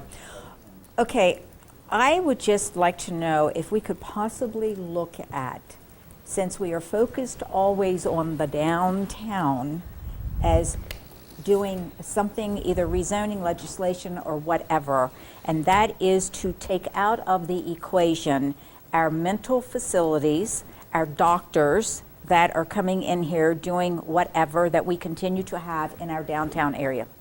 I feel that it needs to be looked at. If you look, it's all around us, and that certainly is not helping us in any way. And now since Bickles has been purchased, we're looking at still another one going down, one that has got only just a room close to City Hall, but now we'll have the whole facility. And as you know, we're looking at people standing outside continuously. This does not help our city. I just would like to see if we could look at doing something. I mean, we're known as this is the place to come for everything that you need, and that's why we have a lot of what we have. But I think that we need to spread it out, other than in the downtown. And I just need to know too, contract firefighters. Do we know when that's happening? Well, I think it's going to be a similar process as you had with the police union. Okay, where- but we have it then coming, that'll be coming back. Yep. Yeah, we've got until June 30th, so we have some more time with that union, but I would think in Okay, well, there April. has been speculation that there's no money for their contract, and I said, well, I don't know where you've heard this, but I don't think that that's accurate, or we don't know anything about it, all right? And also, and I don't know if you follow the Maryland Theater, because that's one that I still say is the jewel. And what I was really upset about, and I don't get the newspaper, and I really don't come down because of traffic to look at the board, but the Celtic Storm, I think is what it was called, because we went to see them before, and they are exceptional. And they really didn't have a good turnout, and I think that if there's any way of getting to the Maryland Theater to do this promoting, because and this was always a St. Patrick's Day thing, but they were an excellent group, and we missed it. We missed it. So, you know, I think that's just that other avenue that we need to get the Maryland Theater on board, as knowing that we want to be able to help to put money into, as well as the county, bringing in good entertainment. Now, I understand Bill Cosby was sold out first show, but I think the other, They added a second show. they added the second show, and then It sold out, I think, in 2 hours or less. First The show. first show, First yeah. show, and then the second show, of course, then kind of lagged. But, you know, it's feeling your way. Mm-hmm. But again, when you have something like that, somehow they're still missing the mark. Mm-hmm. All right? So I just wanted to bring that forward. And that's it. Thanks. You're right. Mm-hmm. Absolutely right. Mr. Metzner. One, I agree with Penny's comments with regards to the rehab centers, or whatever we want to call them. I think that does need to be looked at, and it seems to me that zoning is probably a very appropriate place, or whatever other ideas staff has. Like to congratulate you, Mayor, and staff on excellent job this morning. I thought the State of the City addressed one very well, and I'm always impressed with the amount of people that get up at 7:15 in the morning to be there, and I thought it was very well done. Including yourself, right? Including myself, and it was a pleasure seeing your mother again. It always is. And then I thought we had it was just wonderful to go to the dairy today. and see what's happening in Hagerstown, and I'm going to leave a lot of that to Don, except for this. Having had a sample of some of their product, as I've said, I think our next industrial visit should be to Crumpy's Donuts. and that's it for tonight. Thanks. All right. Mr. Brubaker. The Metropolitan Planning Organization's long-range transportation plan is, public hearing is 7 o'clock, public comment Thursday night. Thanks for all your service on that. Mr. Alshire. The discussion that we had on the Sons of, I don't know, a week or 2 weeks ago, I'm assuming that will come back before us at some point? Yes. Okay. Go ahead. And I think to tag along to Penny and Lou's comments, I was talking to somebody this morning and I explained that, these sort of 5 themes that I work from, and one of those themes is neighborhood stabilization. And, going back over my notes, I can tick off things like, crime-free multi-housing program and uniform lease legislation, things that I think improve the stability of the neighborhood. The Invest Hagerstown residential component, to rehabilitate the vacant housing stock, but one of the things is nonprofit housing, and I think that we've pretty much concluded that what we've done for the ordinances we've just updated do not adequately address it. And to put it in context, there is a map that staff provided us, about a year and a half ago, and on that map, just in the North Potomac Street quadrant, if you will, there are at least half a dozen what we would call, residential mental rehabilitation facilities. And there are now 2 more that are either being proposed or closed in to occur. And while I certainly respect the fact that facilities are necessary, to address all segments of the population, as I said, if you recall, when the Board of Zoning Appeals was deliberating on the change of a residential structure in the south end, back near the park, into a residential facility, and I said, the question I think that we have to ask ourselves is, how much is too much in any one part of a neighborhood? And I don't think it's a matter of whether, we should or shouldn't have facilities to assist folks of all walks of life within the community, but rather what is the impact of those numbers of facilities on specific segments of our neighborhood. And we can't simply say, simply because we have huge houses in one part of the city that are conducive to that type of activity, that's where those facilities should go. It just can't work that way.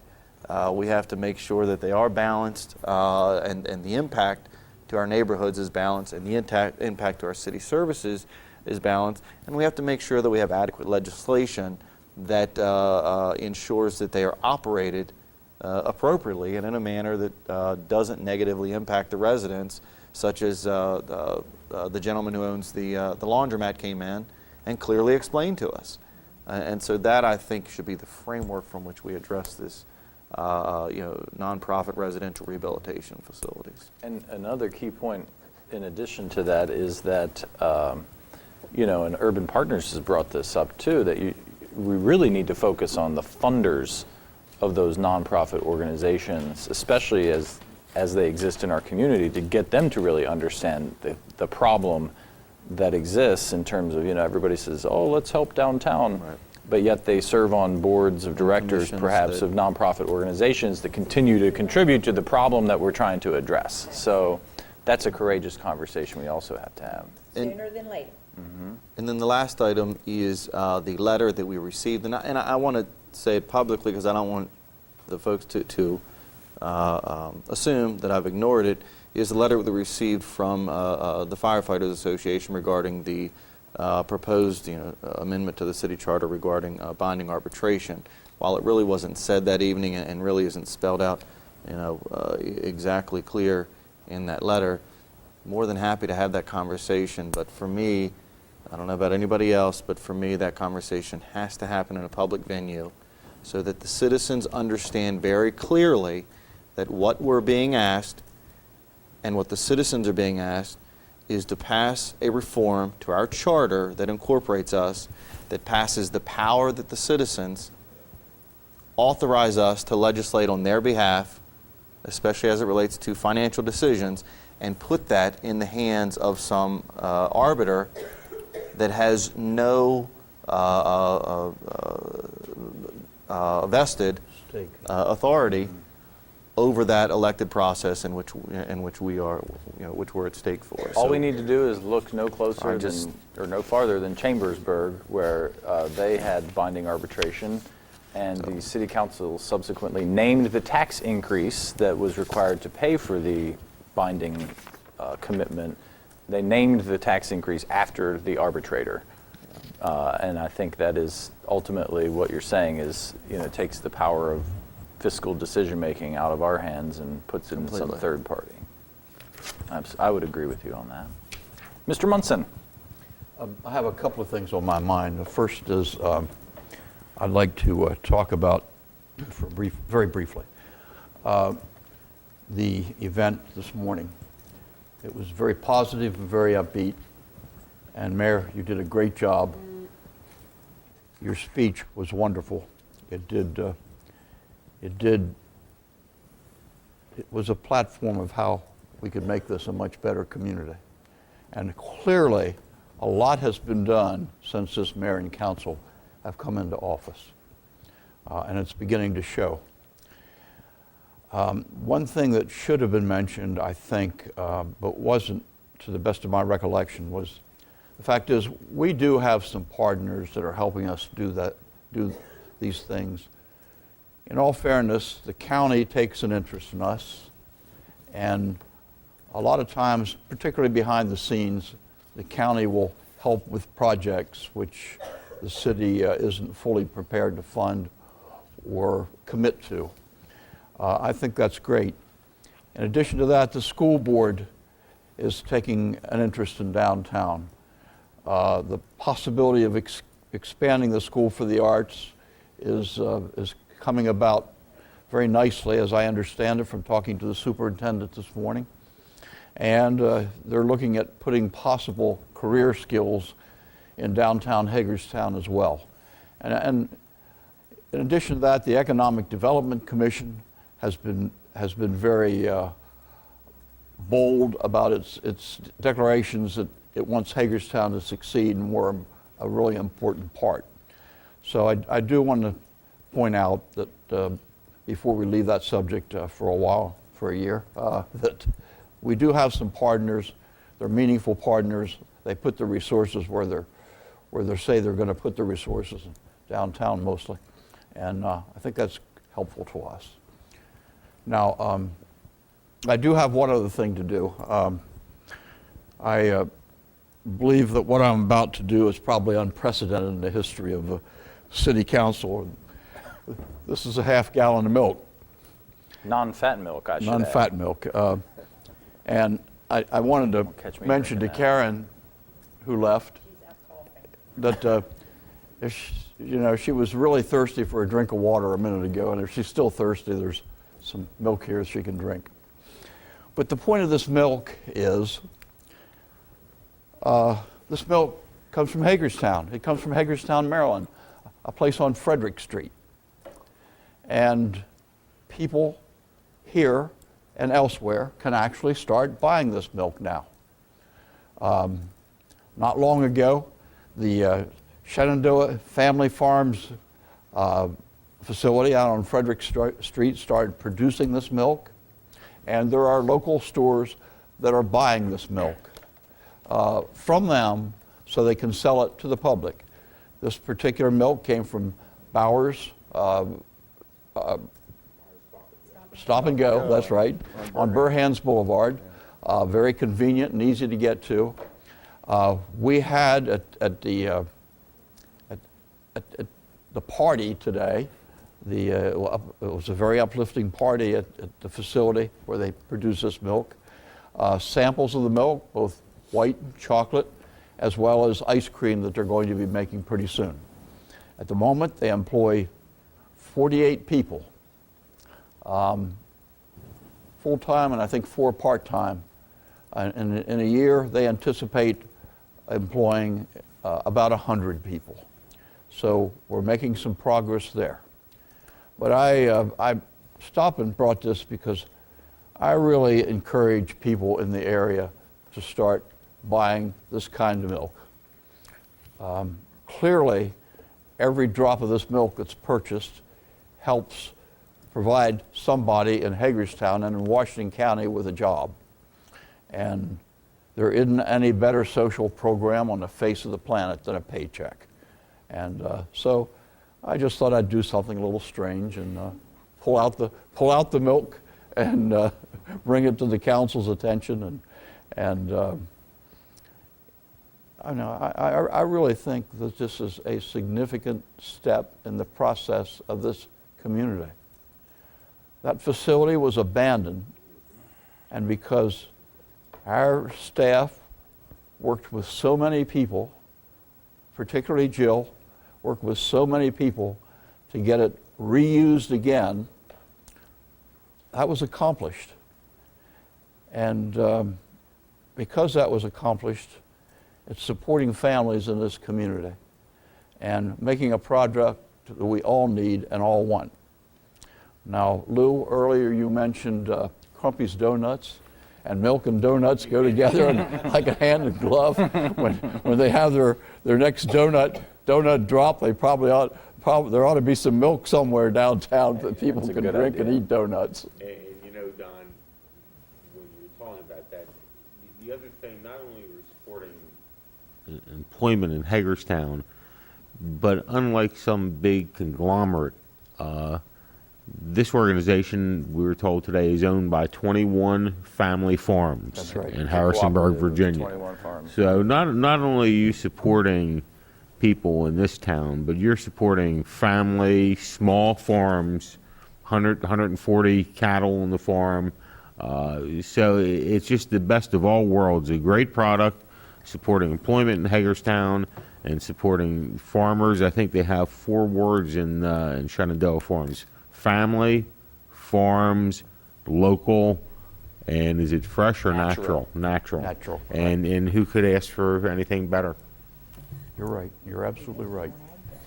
Well, and I think another important point is that grocery stores listen to their customers. And so especially these bigger national chains, if they start hearing from folks next time you go to the grocery store and you talk to the manager, say, hey, I heard we have a local milk distributor now. I'd like to see that product on the shelves here. They'll get it in there and give you that opportunity to buy it. So, You know, Mayor, you're absolutely right. If this product could go into Martin's, for instance, that would be incredible. And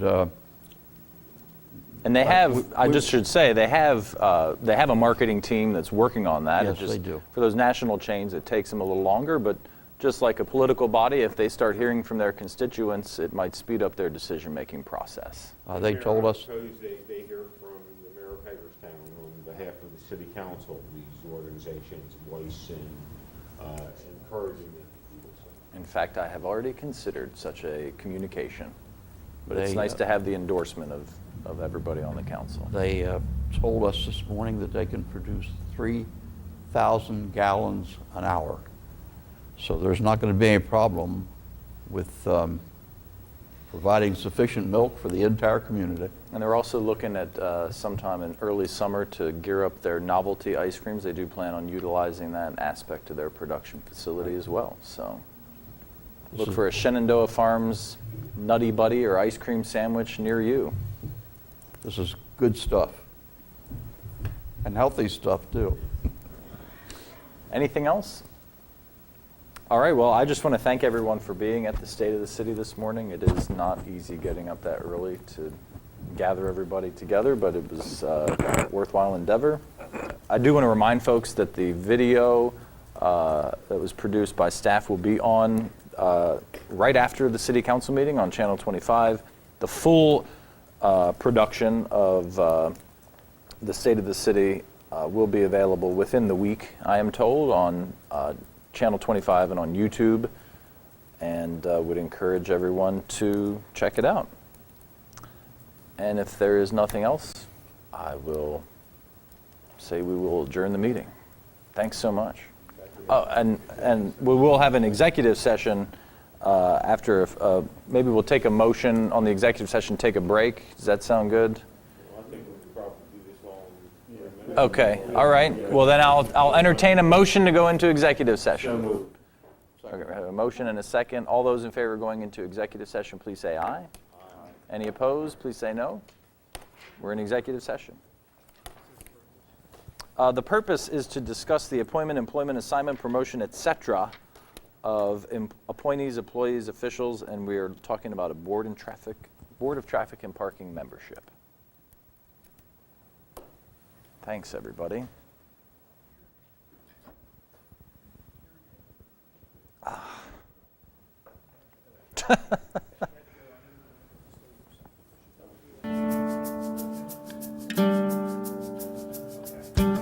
I am proud to report the great progress that's been made across our city through 2013.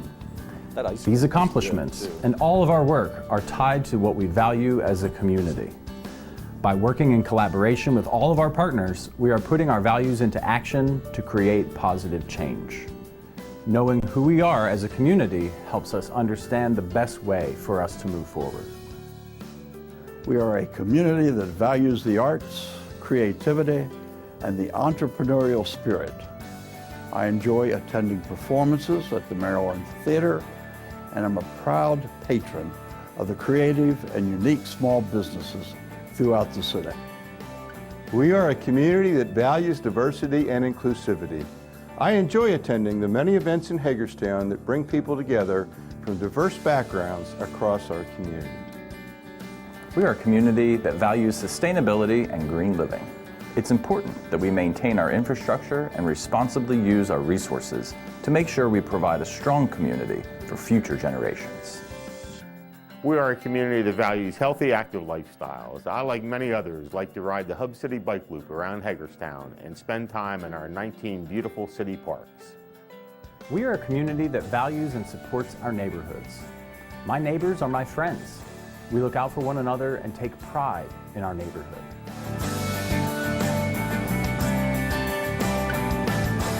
The City of Hagerstown is creating more opportunities for downtown development through the creation of the First Third Grant, a program that commits the city to provide grants up to $250,000 or 1/3 of a $750,000 project. The benefit also extends citywide, with grants up to $50,000 for an investment of $150,000 or more. Stanley Forage, an Idaho-based company, recently opened a Northeast distribution center along Virginia Avenue, thanks to the property owner making enhancements and participating with the First Third Grant. The owner had a positive experience working with city staff. They laid down the red carpet as far as I was concerned. I think they recognized that this was a great opportunity with limited amount of tenants out there, and to take an old building that could be thrown back on the tax rolls and create jobs. They saw the benefit, and we found an incredible amount of support. And I want to thank them for that. The city partnered with small businesses, both opening and relocating in our downtown. Take another look at 140 South Potomac Street. This historic property was purchased and stabilized by the city before a group of business owners bought it and transformed it into premium office space. The Economic and Community Development Department was awesome to work with. And it was, again, a lot of moving parts. It could have been really complicated. But we trusted each other, and they did what they said they were going to do. And they worked really hard, the city especially, to get the deadlines made and the timeline that we had. In 2013, 35 businesses celebrated grand openings and honored milestones.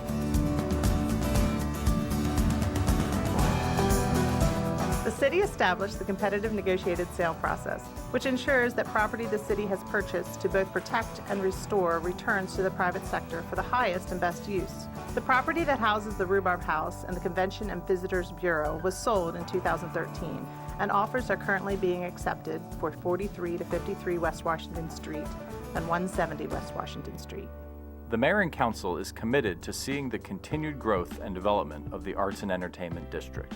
We dedicated thousands of dollars to supporting the Maryland Theater's new sound system and creative facade enhancements to the theater's office building. That support is extending through 2014, with a city commitment of $260,000 for the restoration of the inside of the theater. The Board of Directors is just so thrilled that we're moving into our 100th anniversary year, which is next year, 2015, with great momentum and attention and care from community and local government. Our hope is that we have many of the large capital projects addressed by our 100th anniversary. The city is proud of all of our community arts organizations and participated in celebrations like the reopening of the Singer Memorial Gallery at Washington County Museum of Fine Arts, the official grand opening of the Washington County Arts Council, and the dedication of Artist Alley with new signage in the A&E district. The new Washington County Free Library opened its doors in 2013, expecting to draw 500,000 visitors each year. The city is thankful for the library's renewed commitment to our city center. We love downtown. We know that it is a vibrant, wonderful place to live and work, and we know that this is just the beginning of a wonderful synergy of new life and energy for downtown Hagerstown. There's so many different things you can read, so many different things you can learn about, and the best thing about a library is there's always someone here to help you. This mayor and council approved a contract for a downtown economic analysis and implementation plan. The Philadelphia firm, Urban Partners, is assessing the downtown market, getting broad feedback from residents, businesses, and community stakeholders, and is preparing a plan to implement catalyst projects to spur development in our core. Opportunities are growing for businesses across the city. Duvenage, a spiral and circular stair manufacturer, is expanding on the heels of the recession, acquiring Sharon Stairs out of Ohio. City, county, and state partners worked collaboratively to help provide funding to make the acquisition possible. We would not have been able to acquire Sharon Stairs if it wasn't for the city of Hagerstown working with Washington County, navigating the economic development options for us and providing us a package of funding that allowed us to support the move of the equipment and the startup of the business. In addition to grants from the city and Washington County, city staff took another creative path forward, securing a low-interest loan for $100,000 by matching state and city funds. A move that added more dollars to the Hagerstown Revolving Loan Fund to support businesses with microloans and low-interest loans for capital improvements. The former Unilever facility is back online thanks to a cooperative of farmers, producing dairy products under the Shenandoah Family Farms label. Staff worked closely with the site selector to fast-track the purchase of the property. I think it's going to be a great opportunity to work up here, work with the city of Hagerstown, work with the state of Maryland, and get involved with the community. I'm looking forward to the challenge, and not just challenge, we're going to do it. Staff continued to deliver permits and licenses in a timely manner. In 2013, the average review time for building plans was just 15 calendar days. The city streamlines operations and strengthens efficiencies on an ongoing basis to better serve our customers. We embrace the diversity of our community, welcoming and respecting all people regardless of race, ethnicity, nationality, age, gender, sexual orientation, culture, and religion, and recognizing the strengths they can bring to Hagerstown. The city supports organizations that celebrate diversity, like the Tri-State Multicultural Heritage Festival that was held this year in City Park. The Hispanic Festival, held each September at Fairgrounds Park, has grown to include local and even international talent.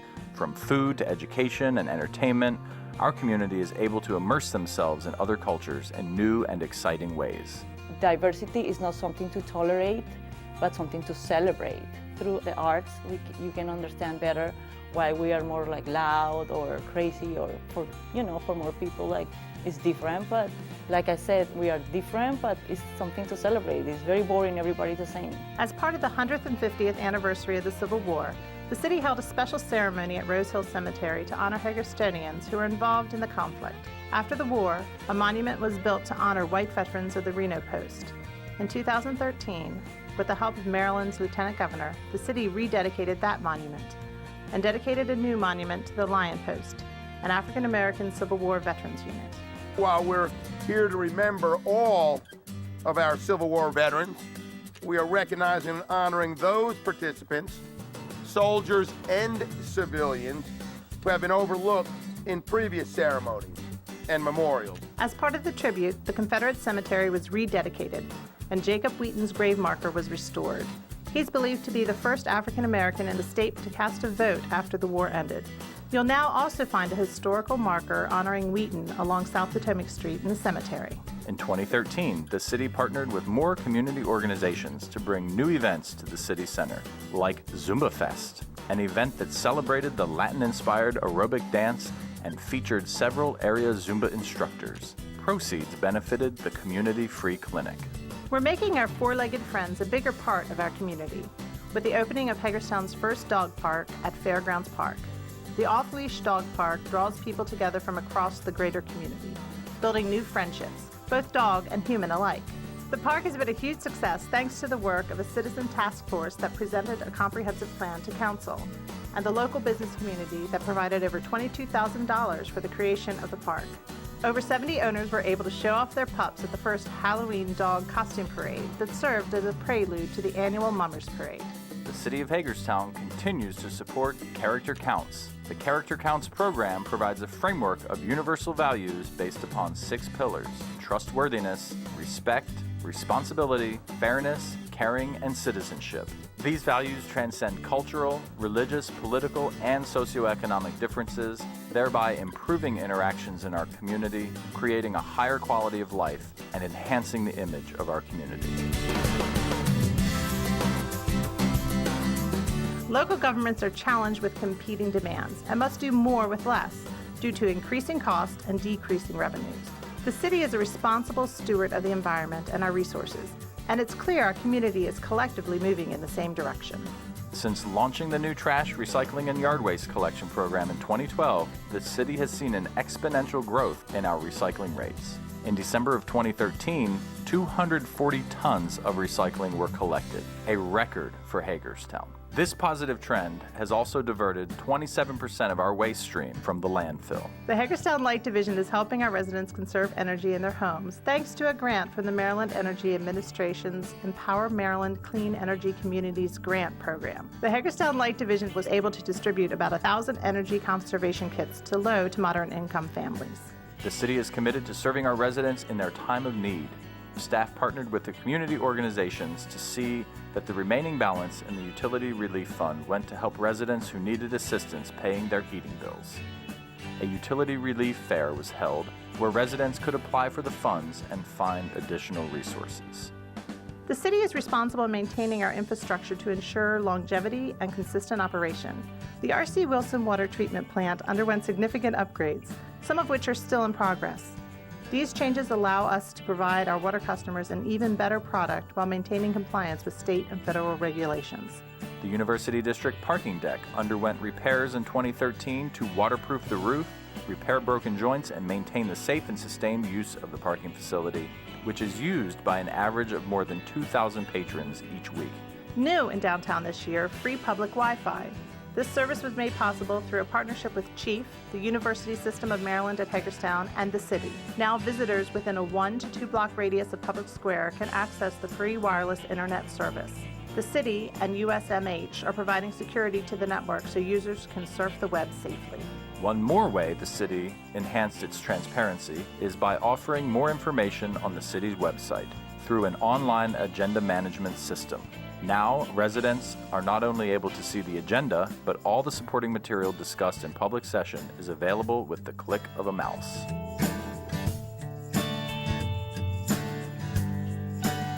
An active and moving community is a healthy community.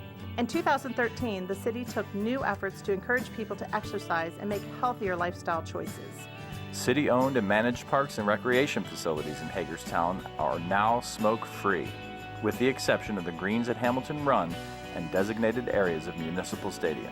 The Washington County Health Department supported the city in the creation of this new ordinance and helped celebrate the announcement. Students came from Girls Inc. and demonstrated the distance secondhand smoke can travel. The same distance you can blow a bubble. The change protects children by keeping smoke far away from their play areas. The second phase of the Mills Park Trail is now complete, featuring a new trail that spans a wetland area and Hamilton Run with the use of a boardwalk and bridge. It also has a bird watching area with educational signage. The city worked in partnership with the Morris Frock Post 42 American Legion, which provided an easement for construction of the new trail. A new popular attraction at City Park, permanent seating at the band shell. This new amenity makes entertainment at the band shell more comfortable and enjoyable, and it's easier for staff to maintain and mow around. Look for even more seating to be added in 2014. The Hub City Bike Loop was finished off with bicycle lane enhancements around Park Circle and an additional lane on Summit Avenue. The lanes improve safety for cyclists along the 10-mile course. The additions were fully funded through state grants. The city continues to be more walkable.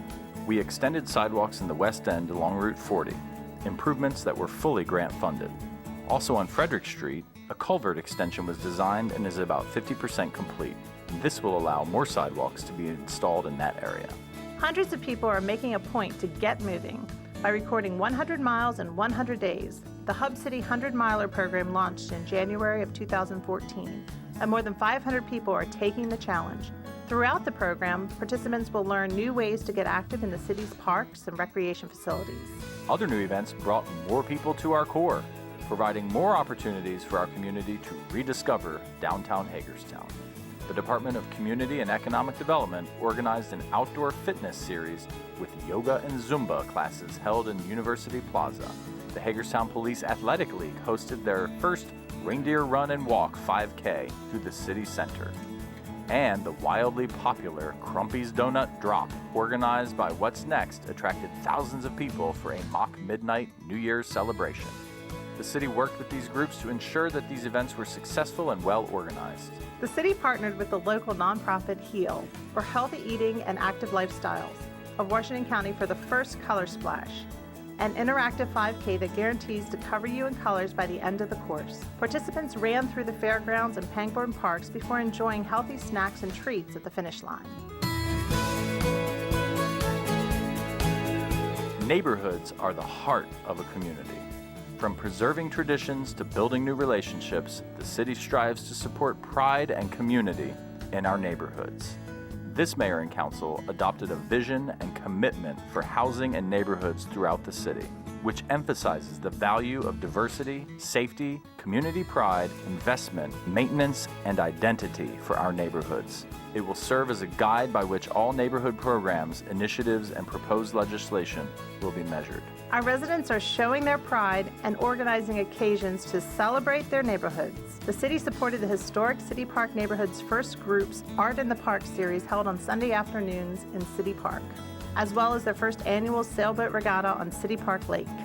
The Historic Heights neighborhood's first group organized a new tradition, Porch Fest.